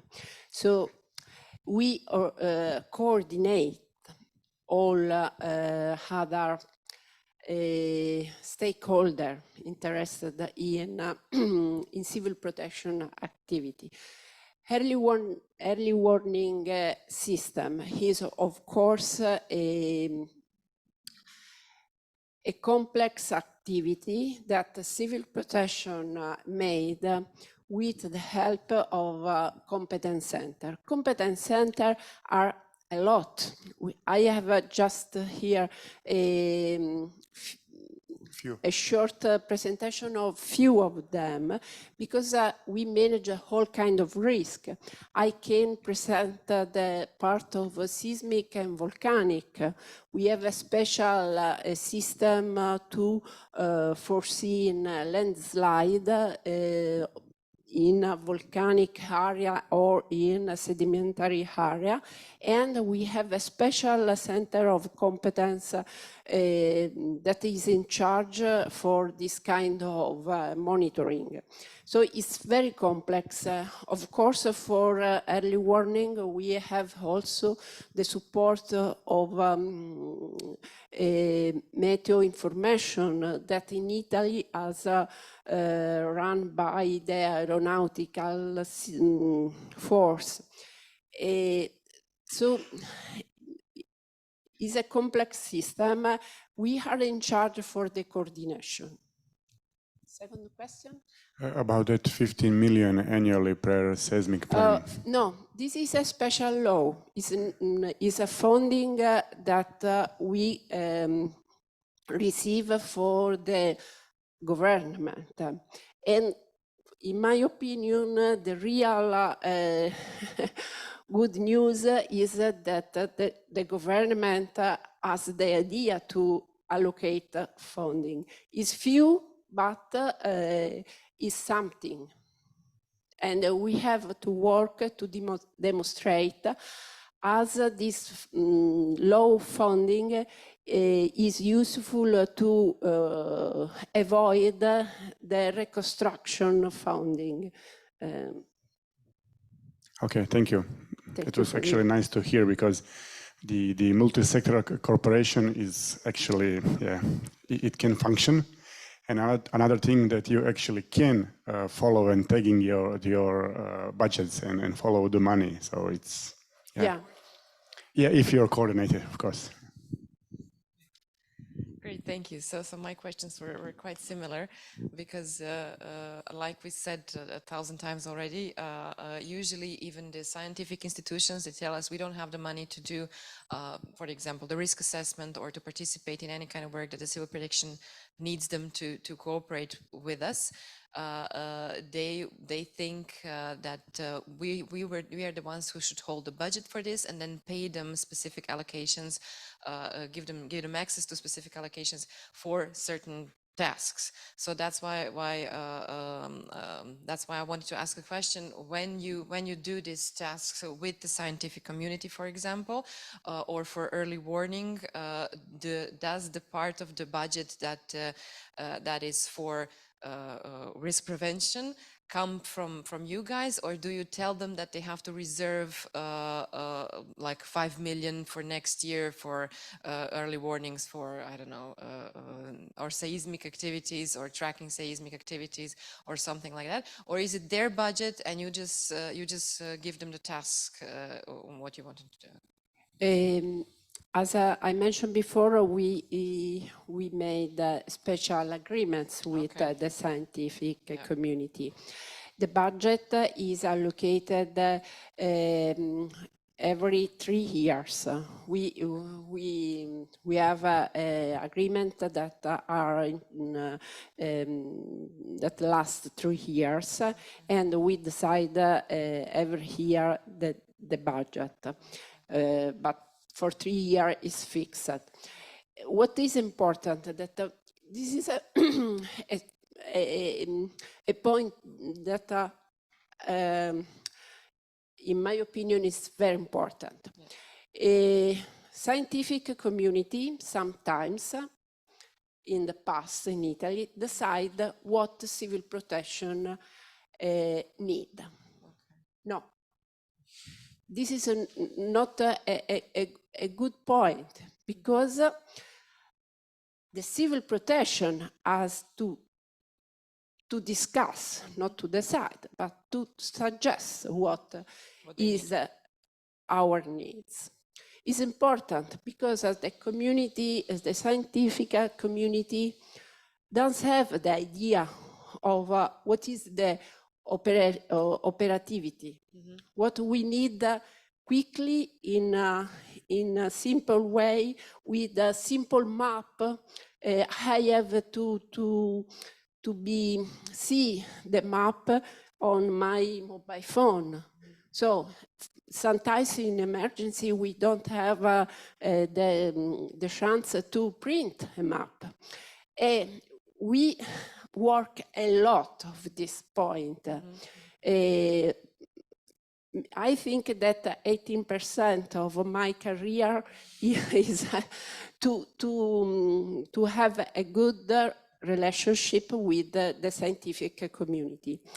For us, it was important during an emergency in our operative center, share the desk with the community, with the scientists, because they are aware of our problem and we are aware of there.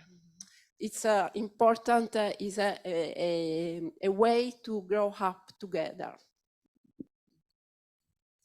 Great, thank you, thank you. That's exactly what we are trying to do, and that's exactly what we think the platform is for, to connect us with our needs, with the scientific community and what they can offer, and with their needs, so we can. It's a conversation. Yeah, we can't work separately. And also on the outcome, the results. Yes. So we decided together what we have to receive, which that time to receive, and so.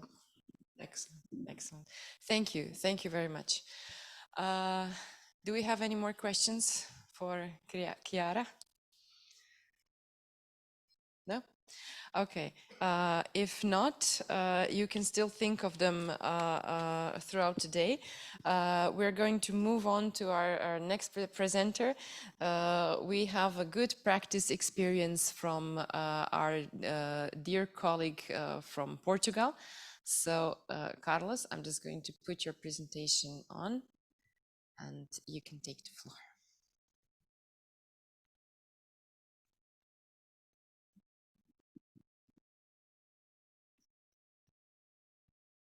So thank you very much, Natasha. Thank you, and good morning, everybody. Again, somebody has to be between you and lunchtime, so today is my task to fill this gap between now and lunchtime. And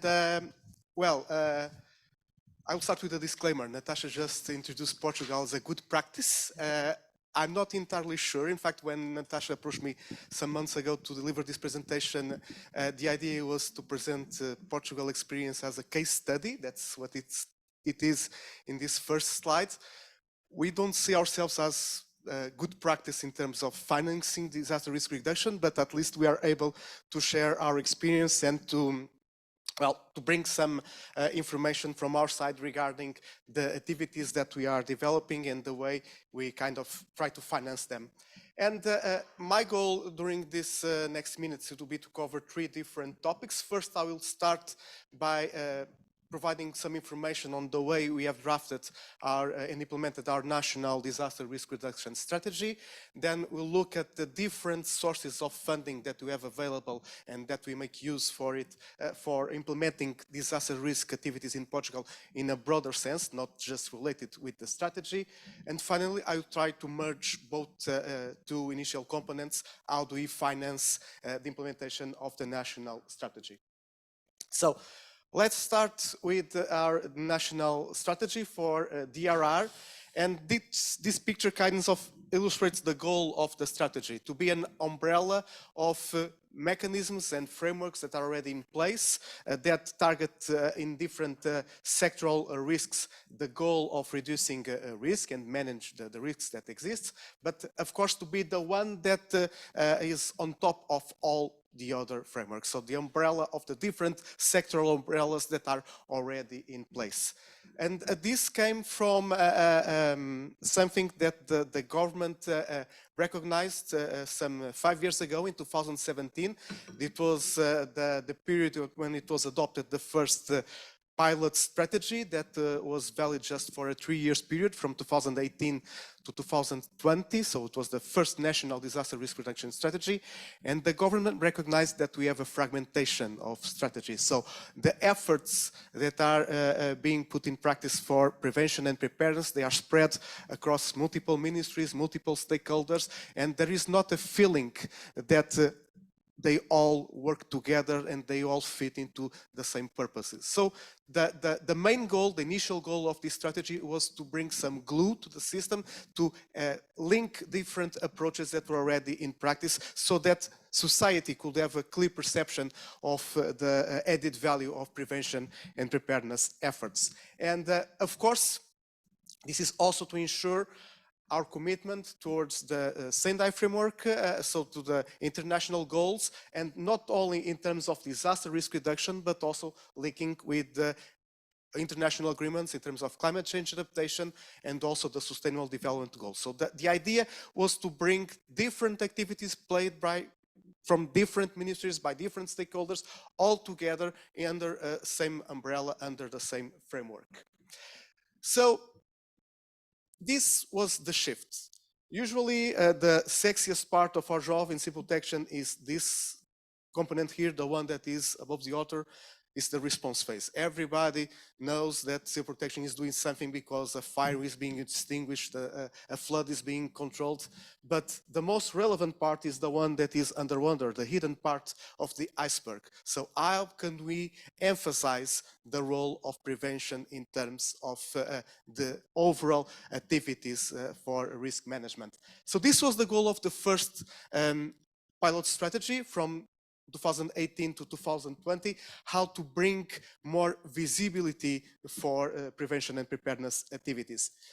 Now, after these 3 initial years, the government, the new government decided to strengthen the strategy and to build a more robust one for the decades. So a long-term commitment for the 10-year period from 2021 not 2022, 2030, integrating all areas. Of course, the focus is to continue to strengthen the role of prevention and preparedness activities, building upon the previous achievements of the initial strategy, but also, and I come to the very last bullet here, think that we need, if we want to do something, we need to have funds available. So the idea of the government, which is not yet fully achieved, is that the strategy will work having the support by a finance plan for this 10-year period. And you'll see later on how things are developing in this way.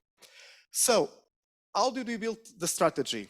First of all, of course, we had to build upon the results, the achievements of the pilot strategy for 2018 to 2020. So this was our initial assessment. It was the baseline for the work. We tried to engage different stakeholders so that this, although the work was carried out by us, by the Civil Protection Agency as the leading legal authority, but it was important to bring the inputs from different stakeholders. So we engaged with our national platform.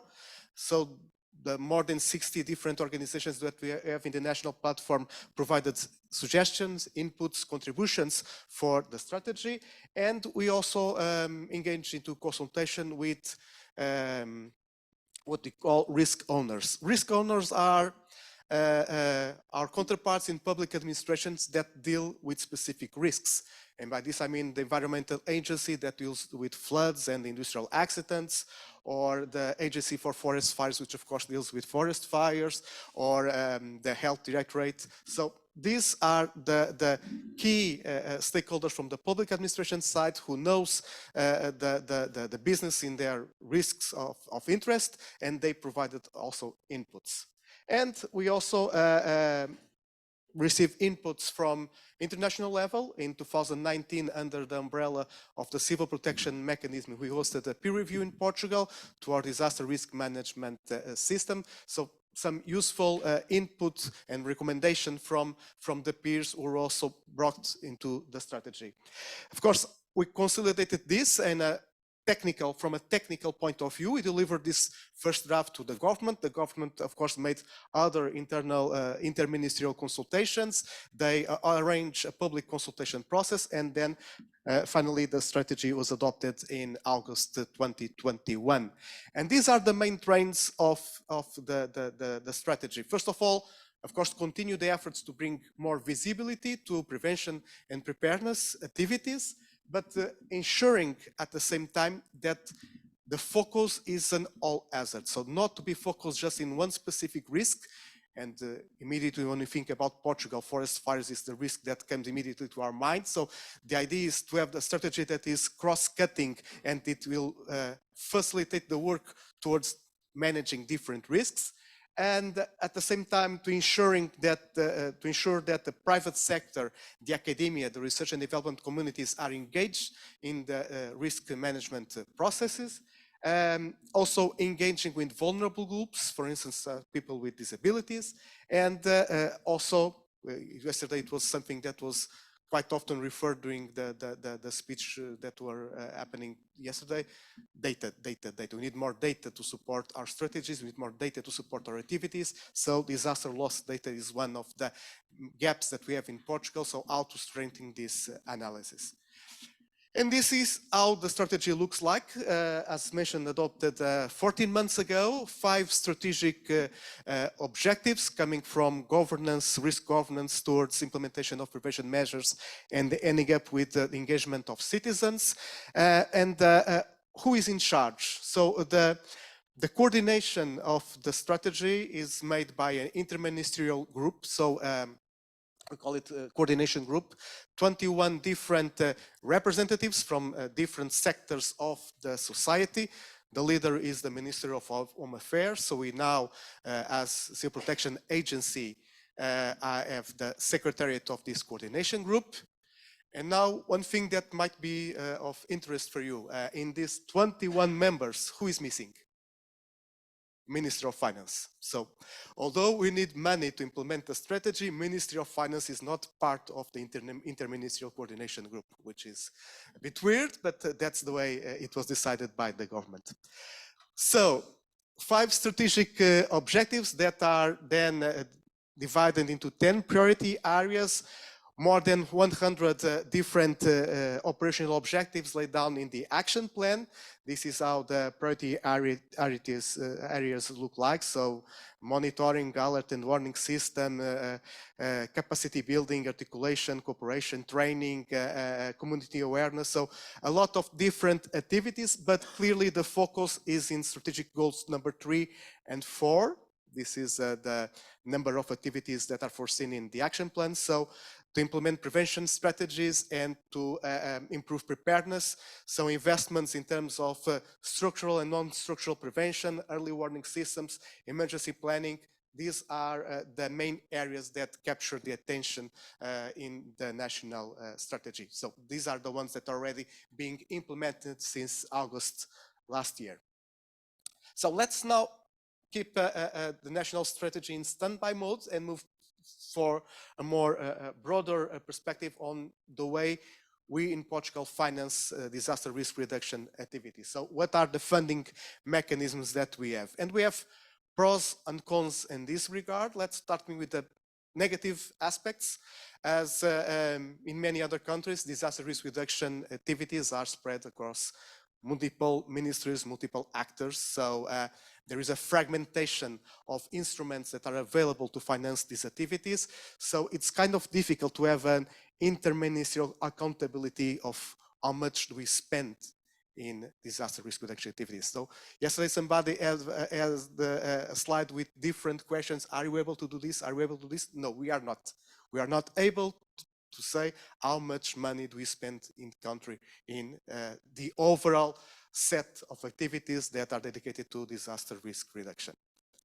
And also another gap is that there is no specific funding mechanism for implementing disaster risk reduction activities. So the funds come from different sources.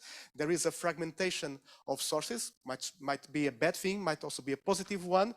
If we translate this into the positive side, and if you look at the glass half full and not half empty, we can say that we make a very good mix, use a very good mix of different sources of funding, national budget, local budget as well, European funds and other international sources of funding. So let me start with the most usual one, most common source of funding in Portugal, which is the national budget or the local budget that the municipalities have available for their activities. These are the funds that are used for performing daily business. So to fund awareness campaigns, exercises, implementation of prevention and preparedness measures, also to provide financial support to the fire brigades. Mostly they are made by volunteers, so we finance this volunteer system, providing them the equipment and the knowledge, the training that they need to perform their actions. So this is the most common, most usual source of fund in Portugal for DRR activities. And this is complemented with the use of European funds, starting with the cohesion fund. There was this area in the previous cycle that was dedicated to risk management and climate change adaptation that allowed us to have sources of fund for fire prevention activities, for flood risk assessment, for instance, with the assessments of the flood-prone areas, but also to build IT tools, decision support systems, etc. So some activities included the development of climate change strategies at local level and at national level, flood control measures, studies for assessing the risk of earthquakes and tsunamis, but also rehabilitation of fire stations and new rescue vehicles. So a mix of different activities that were financed via the structural the cohesion funds. And now in the current period, we are benefiting also from the funds from the recovery and resilience plan. So this is still ongoing, it's brand new, and we are already using the money that is available to support and to finance awareness campaigns. For instance, these images here are from the Safe Village, Safe People program that we have implemented in Portugal that is dedicated to raise awareness on citizens that live in rural areas regarding the risk of forest fires. Also upgrades in the public warning systems, training equipment for the fire brigades. So these are the set of activities that we are now starting to be financed via the recovery and resilience plan.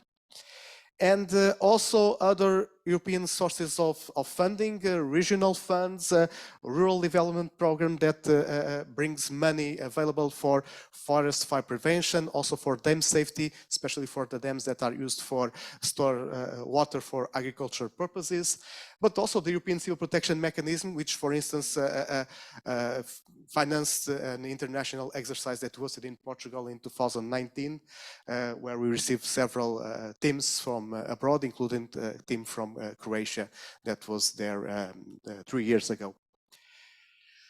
Other international sources, we have also the initiative, the Open Partial Agreement on Major Risks from the Council of Europe. We have a specialized center in Portugal dedicated to urban risks, so this is another source of funding that we have.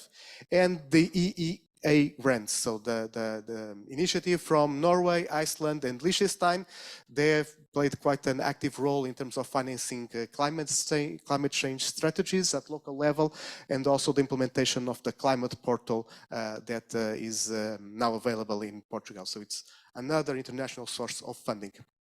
Now, moving backwards to the national instruments, I would like also to draw your attention to two specific instruments that we have. One is the Forest Fund.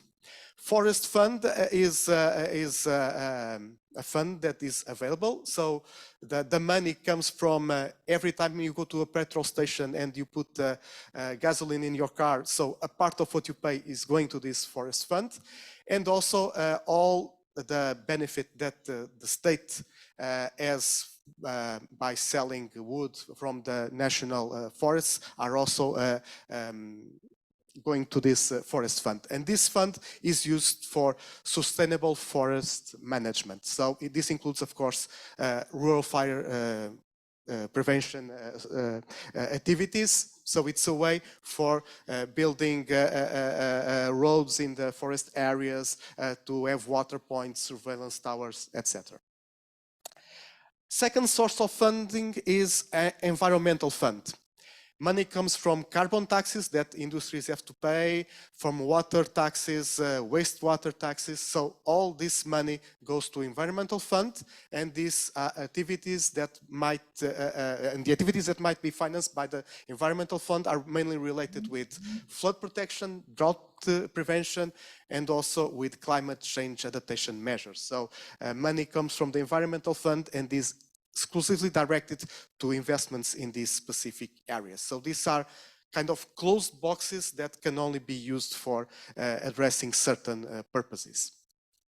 Now, having already explained you our national strategy and having explained you the sources that we are available, how can we finance the national strategy?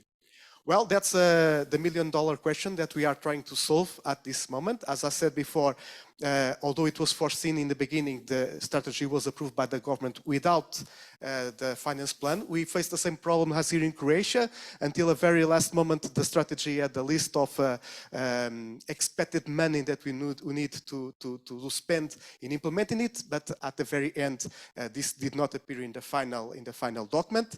So what we are now doing at the current time is to assess the needs, the financial needs for next year. So for the 2023 work program, how much money do you need to have available? So the process is still ongoing. These are just preliminary data. So far we have received partial information regarding 2/3 of the projects that are on the strategy, so the figures will rise for sure. For now, we have identified already 29 million euros that we need, so it's less than the 50 millions that Italy has available per year to deal just with the earthquake risk. But as I said, this figure will likely increase, and all the different stakeholders have until the end of this month to conclude the assessment of the financial needs that they need for the next year. And this discussion and this work is going back to back with the political discussions at national level regarding the state budget for next year, which will be adopted by the parliament in the course of the next weeks. So it's also a way of checking if there is a funding gap or not. So what we know now for now is from this 29 million euros, about 55–60% of this, it's money that we have available, because they are already, it is already foreseen either using EU funds or other national sources of funding that the money is there. The problem here is the blue area, this almost 11 million euros. This is the money that will come from the state budget. So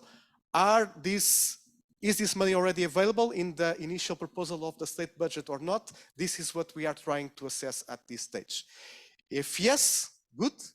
If not, option A, the government will reinforce funds available for performing these activities that will cost us 11 million euros. Or option B, we have to redraft our work plan for next year and perhaps postpone some activities. So this is something that will be on our table over the next weeks, working in supporting the government in their work to see whether we will be able to fulfill all the activities that will require this money.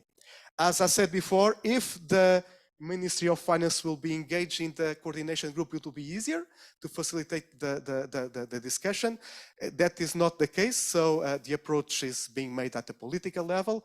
Of course, ministries of finance are always the bad guys. Every other ministry don't like them because they're always dividing the money from different to different people. So it will not be an easy task. But as I said before, disaster risk reduction is a cross-sector activity. So it is of interest of the Ministry of Home Affairs, Ministry of Environment, Ministry of Health. So if all the ministries speak with a unified language and with unified demand to the Ministry of Finance, maybe we can achieve something. Let's see. Hope that it will work in the future. Two positive things. First of all, this is the first time that we are doing this, so we are moving forward.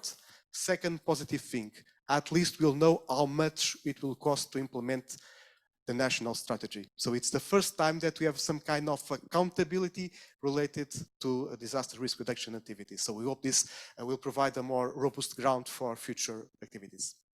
So basically this is it from my side, and I'm open for any questions that you might have.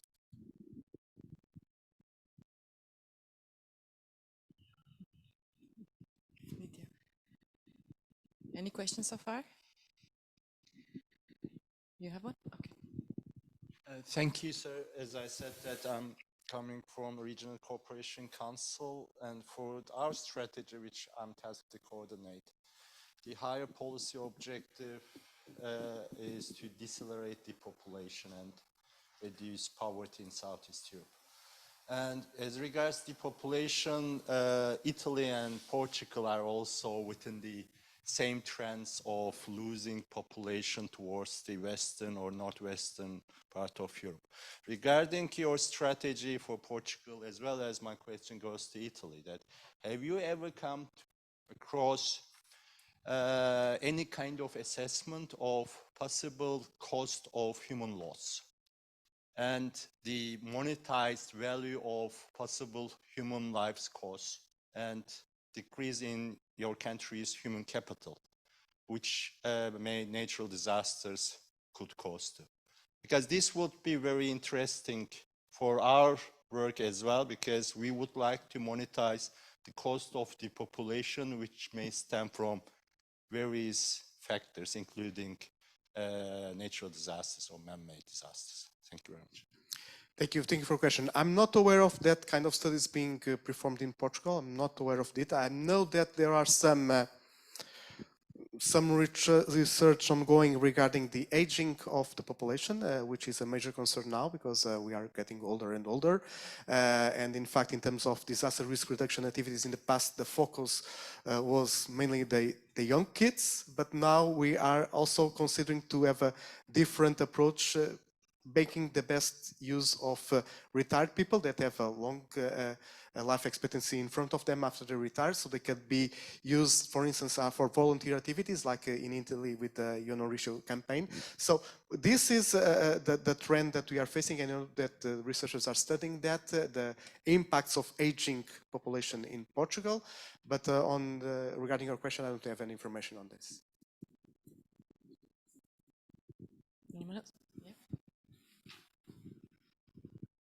Hi, my name is Maya. I come from Macedonia, but I'm a part of the agency that supervises insurance.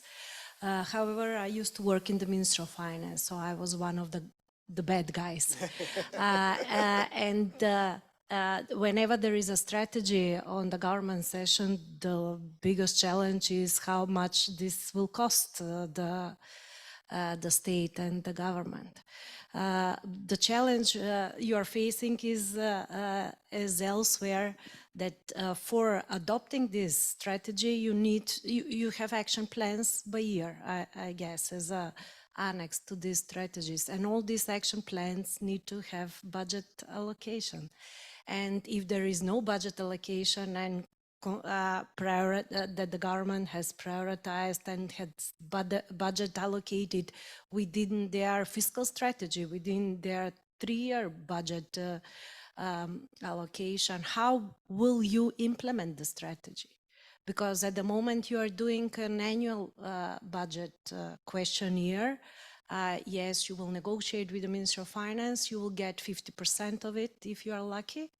And actually your annual plans won't be implemented due to these restrictions.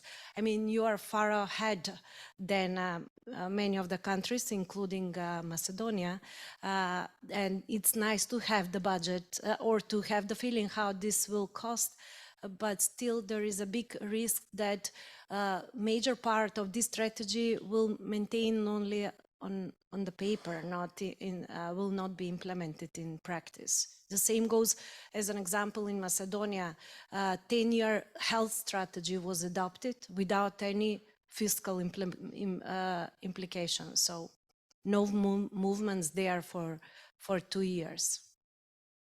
Yeah, and I fully agree with your remark. I mean, we try to push that and in that direction from the technical point of view. When we drafted the initial draft of the strategy, we tried to have some kind of information on how much it will cost certain activities. But as I said before, this was deleted in the final version. The initial idea was that, well, it was adopted, as I said, in August 21.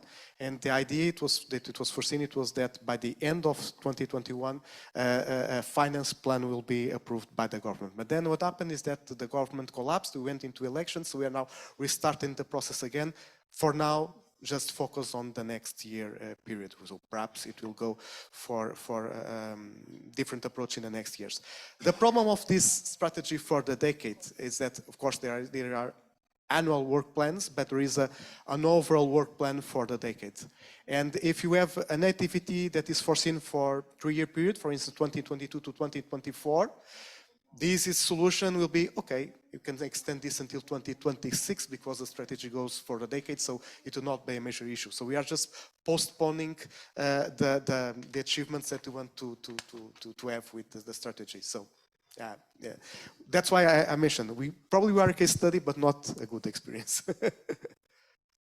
Yes, please. Thank you. I'm Ljuban from Montenegro, and I think that is very good presentation because in Montenegro we have the same situation than in the Portugal. We have the national DRR strategy, and we have a much more problem with the implementation of the activities.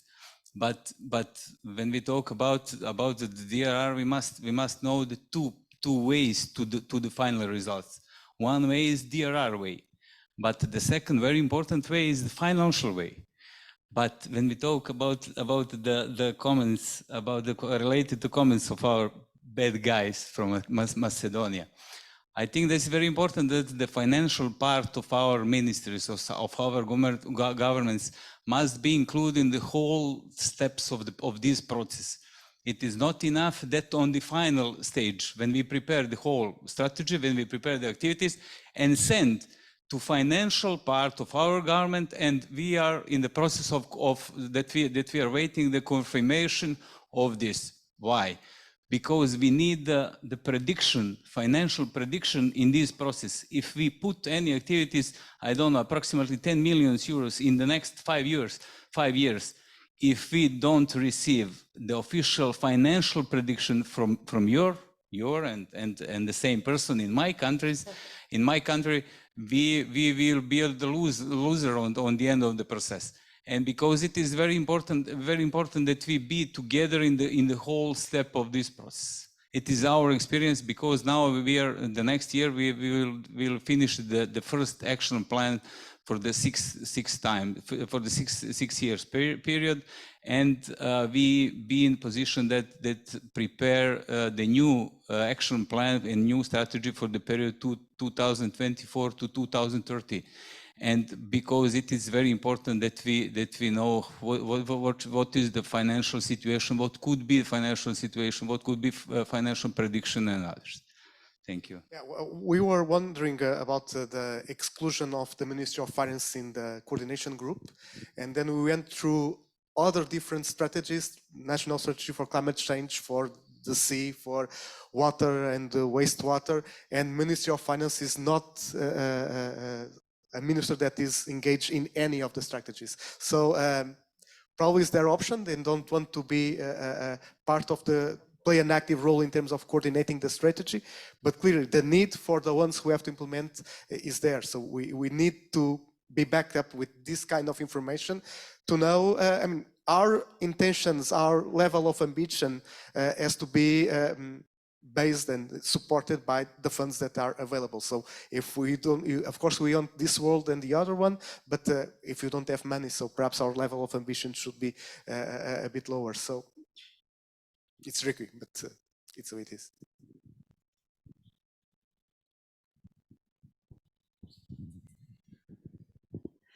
Well, I understand the Ministry of Finance, because if they were a voting part of that document, then everyone would understand that the ministry will have to provide that amount of money that is needed for the strategy, which is in reality not possible, because, as you mentioned, many strategies, many priorities, many emergency priorities occur during the year, during the fiscal budget process. However, I believe that the Ministry of Finance should be in the working group to have the feeling of the risks, the potential costs, to be involved in this area, regardless if they don't want to be active participant, and at least someone to listen to the problems and to the potential costs. And another thing is what happens when you don't get enough budget from the parliament. Actually, the parliament adopts the budget.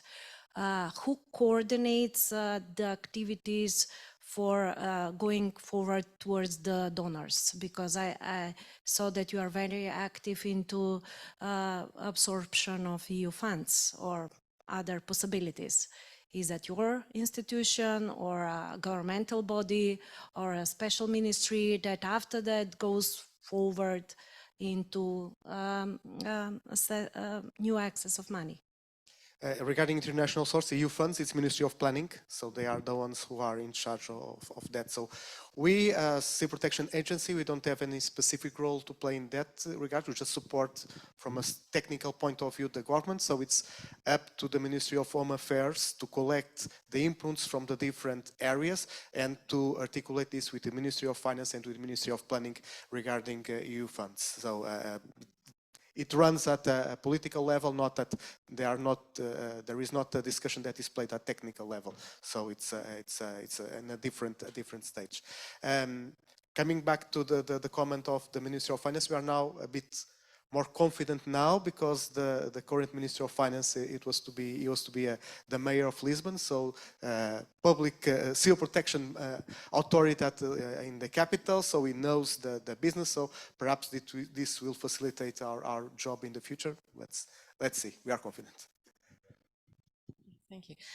Actually, the Ministry of Finance usually tells us the same thing that we heard in Romania as well when we were doing the peer review. I don't know if you remember that part, that they give certain allocations to different ministries, and it's up to the ministries how they're going to spend it, and they don't have a specific fund extra for disaster risk reduction. Still, I think financial resilience is something that the Minister of Finance should be very concerned with, and maybe sort of coordinate that we have to spend more on prevention in order for our financial resilience to be better, and maybe sort of push the ministries that they have to allocate certain amounts of funds for prevention in order to implement the strategy that you have planned here. We're also worried about the implementation of our strategy that was just adopted, and the same thing happened. It's like what Ljuban was saying for Montenegro. We had a really ambitious action plan, and then the Ministry of Finance came in at the end of the process and asked, do you have specific positions in your financial plan for all of these finances? And of course the answer was no. So now most of the projects are just postponed, like you said, for 25-30, and until the 24, it's just the projects that we have already started and that we already have the budget allocations in actual positions in our financial plans. So it happens the same way. I still think it's a good practice because you are aware of what could happen and you are tackling this. I have a question regarding the risk owners that you mentioned. Do these risk owners have like a legal framework that they are in fact risk owners and that they have tasks on the national level to manage these risks? Is there a government decision or a law that tells you this ministry is responsible for this risk and this is responsible for this risk and these are their tasks? Or is it just like an understanding and they're part of the platform and they do it? If they want to do it better, they do it better. If not, they don't. Well, it comes from the law. For instance, in terms of water and regarding flood and drought, there is this law, the Water Act. So Environmental Agency is a national authority for water, and all the activities related with flood protection and with drought goes for them. Also, when it was created, this national agency for integrated system of forest fire management, it was also clearly decided that this is the main umbrella for all the activities, the coordinating entity that will take care of all the activities, both in terms of prevention and suppression of the fire. So the mandate comes from sectoral laws that target certain risks. But for instance, there are risks that are not covered by specific law. Earthquakes, for instance, tsunamis, for instance, industrial accidents have 3 different authorities depending on the perspective that you have. So it depends. For certain risks, floods, water-related risks and forest fires is easy to identify. For other risks, it's not so easy. So it's the same in Croatia. So what do you do with the guys that with earthquakes, for example, that have a couple of ministries that are responsible for? We have to speak with several of them. You have to discuss a lot. Okay. Do we have any more questions? Zaisha? Well, it's not a question, maybe food for thought, or maybe for our colleague from Macedonia. Risk ownership. We are all trying to engage different ministries to take their own risks. Why don't we force Ministry of Finance to take the financial risk if we do not implement the DRR strategies? And if something happens, the state budget is not going to be filled with money as planned. Maybe this is the way that we force the Ministry of Finances and other institutions dealing with money to be more involved, not to be patronizing and saying you can spend, I don't know, 100 euros on that, 200 on that. Maybe they should be involved as some kind of financing risk when we're talking about it. So I don't know. Clearly, we have here some bridges that need to be built and bringing both communities together. But I don't want to be misunderstood. It's not just about the money, and the living proof of that is that from these 136 activities that were in the action plan, some of them are already concluded. They are finished, and with the small money that was available, we were able in this initial 14 months to conclude some activities already. So the plan is moving forward, despite the fact that so far we didn't have any additional funding available for the implementation of the strategy. So sometimes it's also a question for us, civil protection authorities and the different stakeholders, to make the best use of sources of funding that are already available and try to, of course, prioritize and see how much can we get and how much can we move forward until extra money is given to us. Agreed. Thank you, Carlos. Anyone else? Okay, okay, it's lunchtime, so we don't want to keep you any more away from lunch. If you agree, we're going to continue at 1:15 and have a presentation and a discussion more, and then it's up to you guys to work on your group plans from that point on until the end of the afternoon. Thank you, everyone, and bon appetit.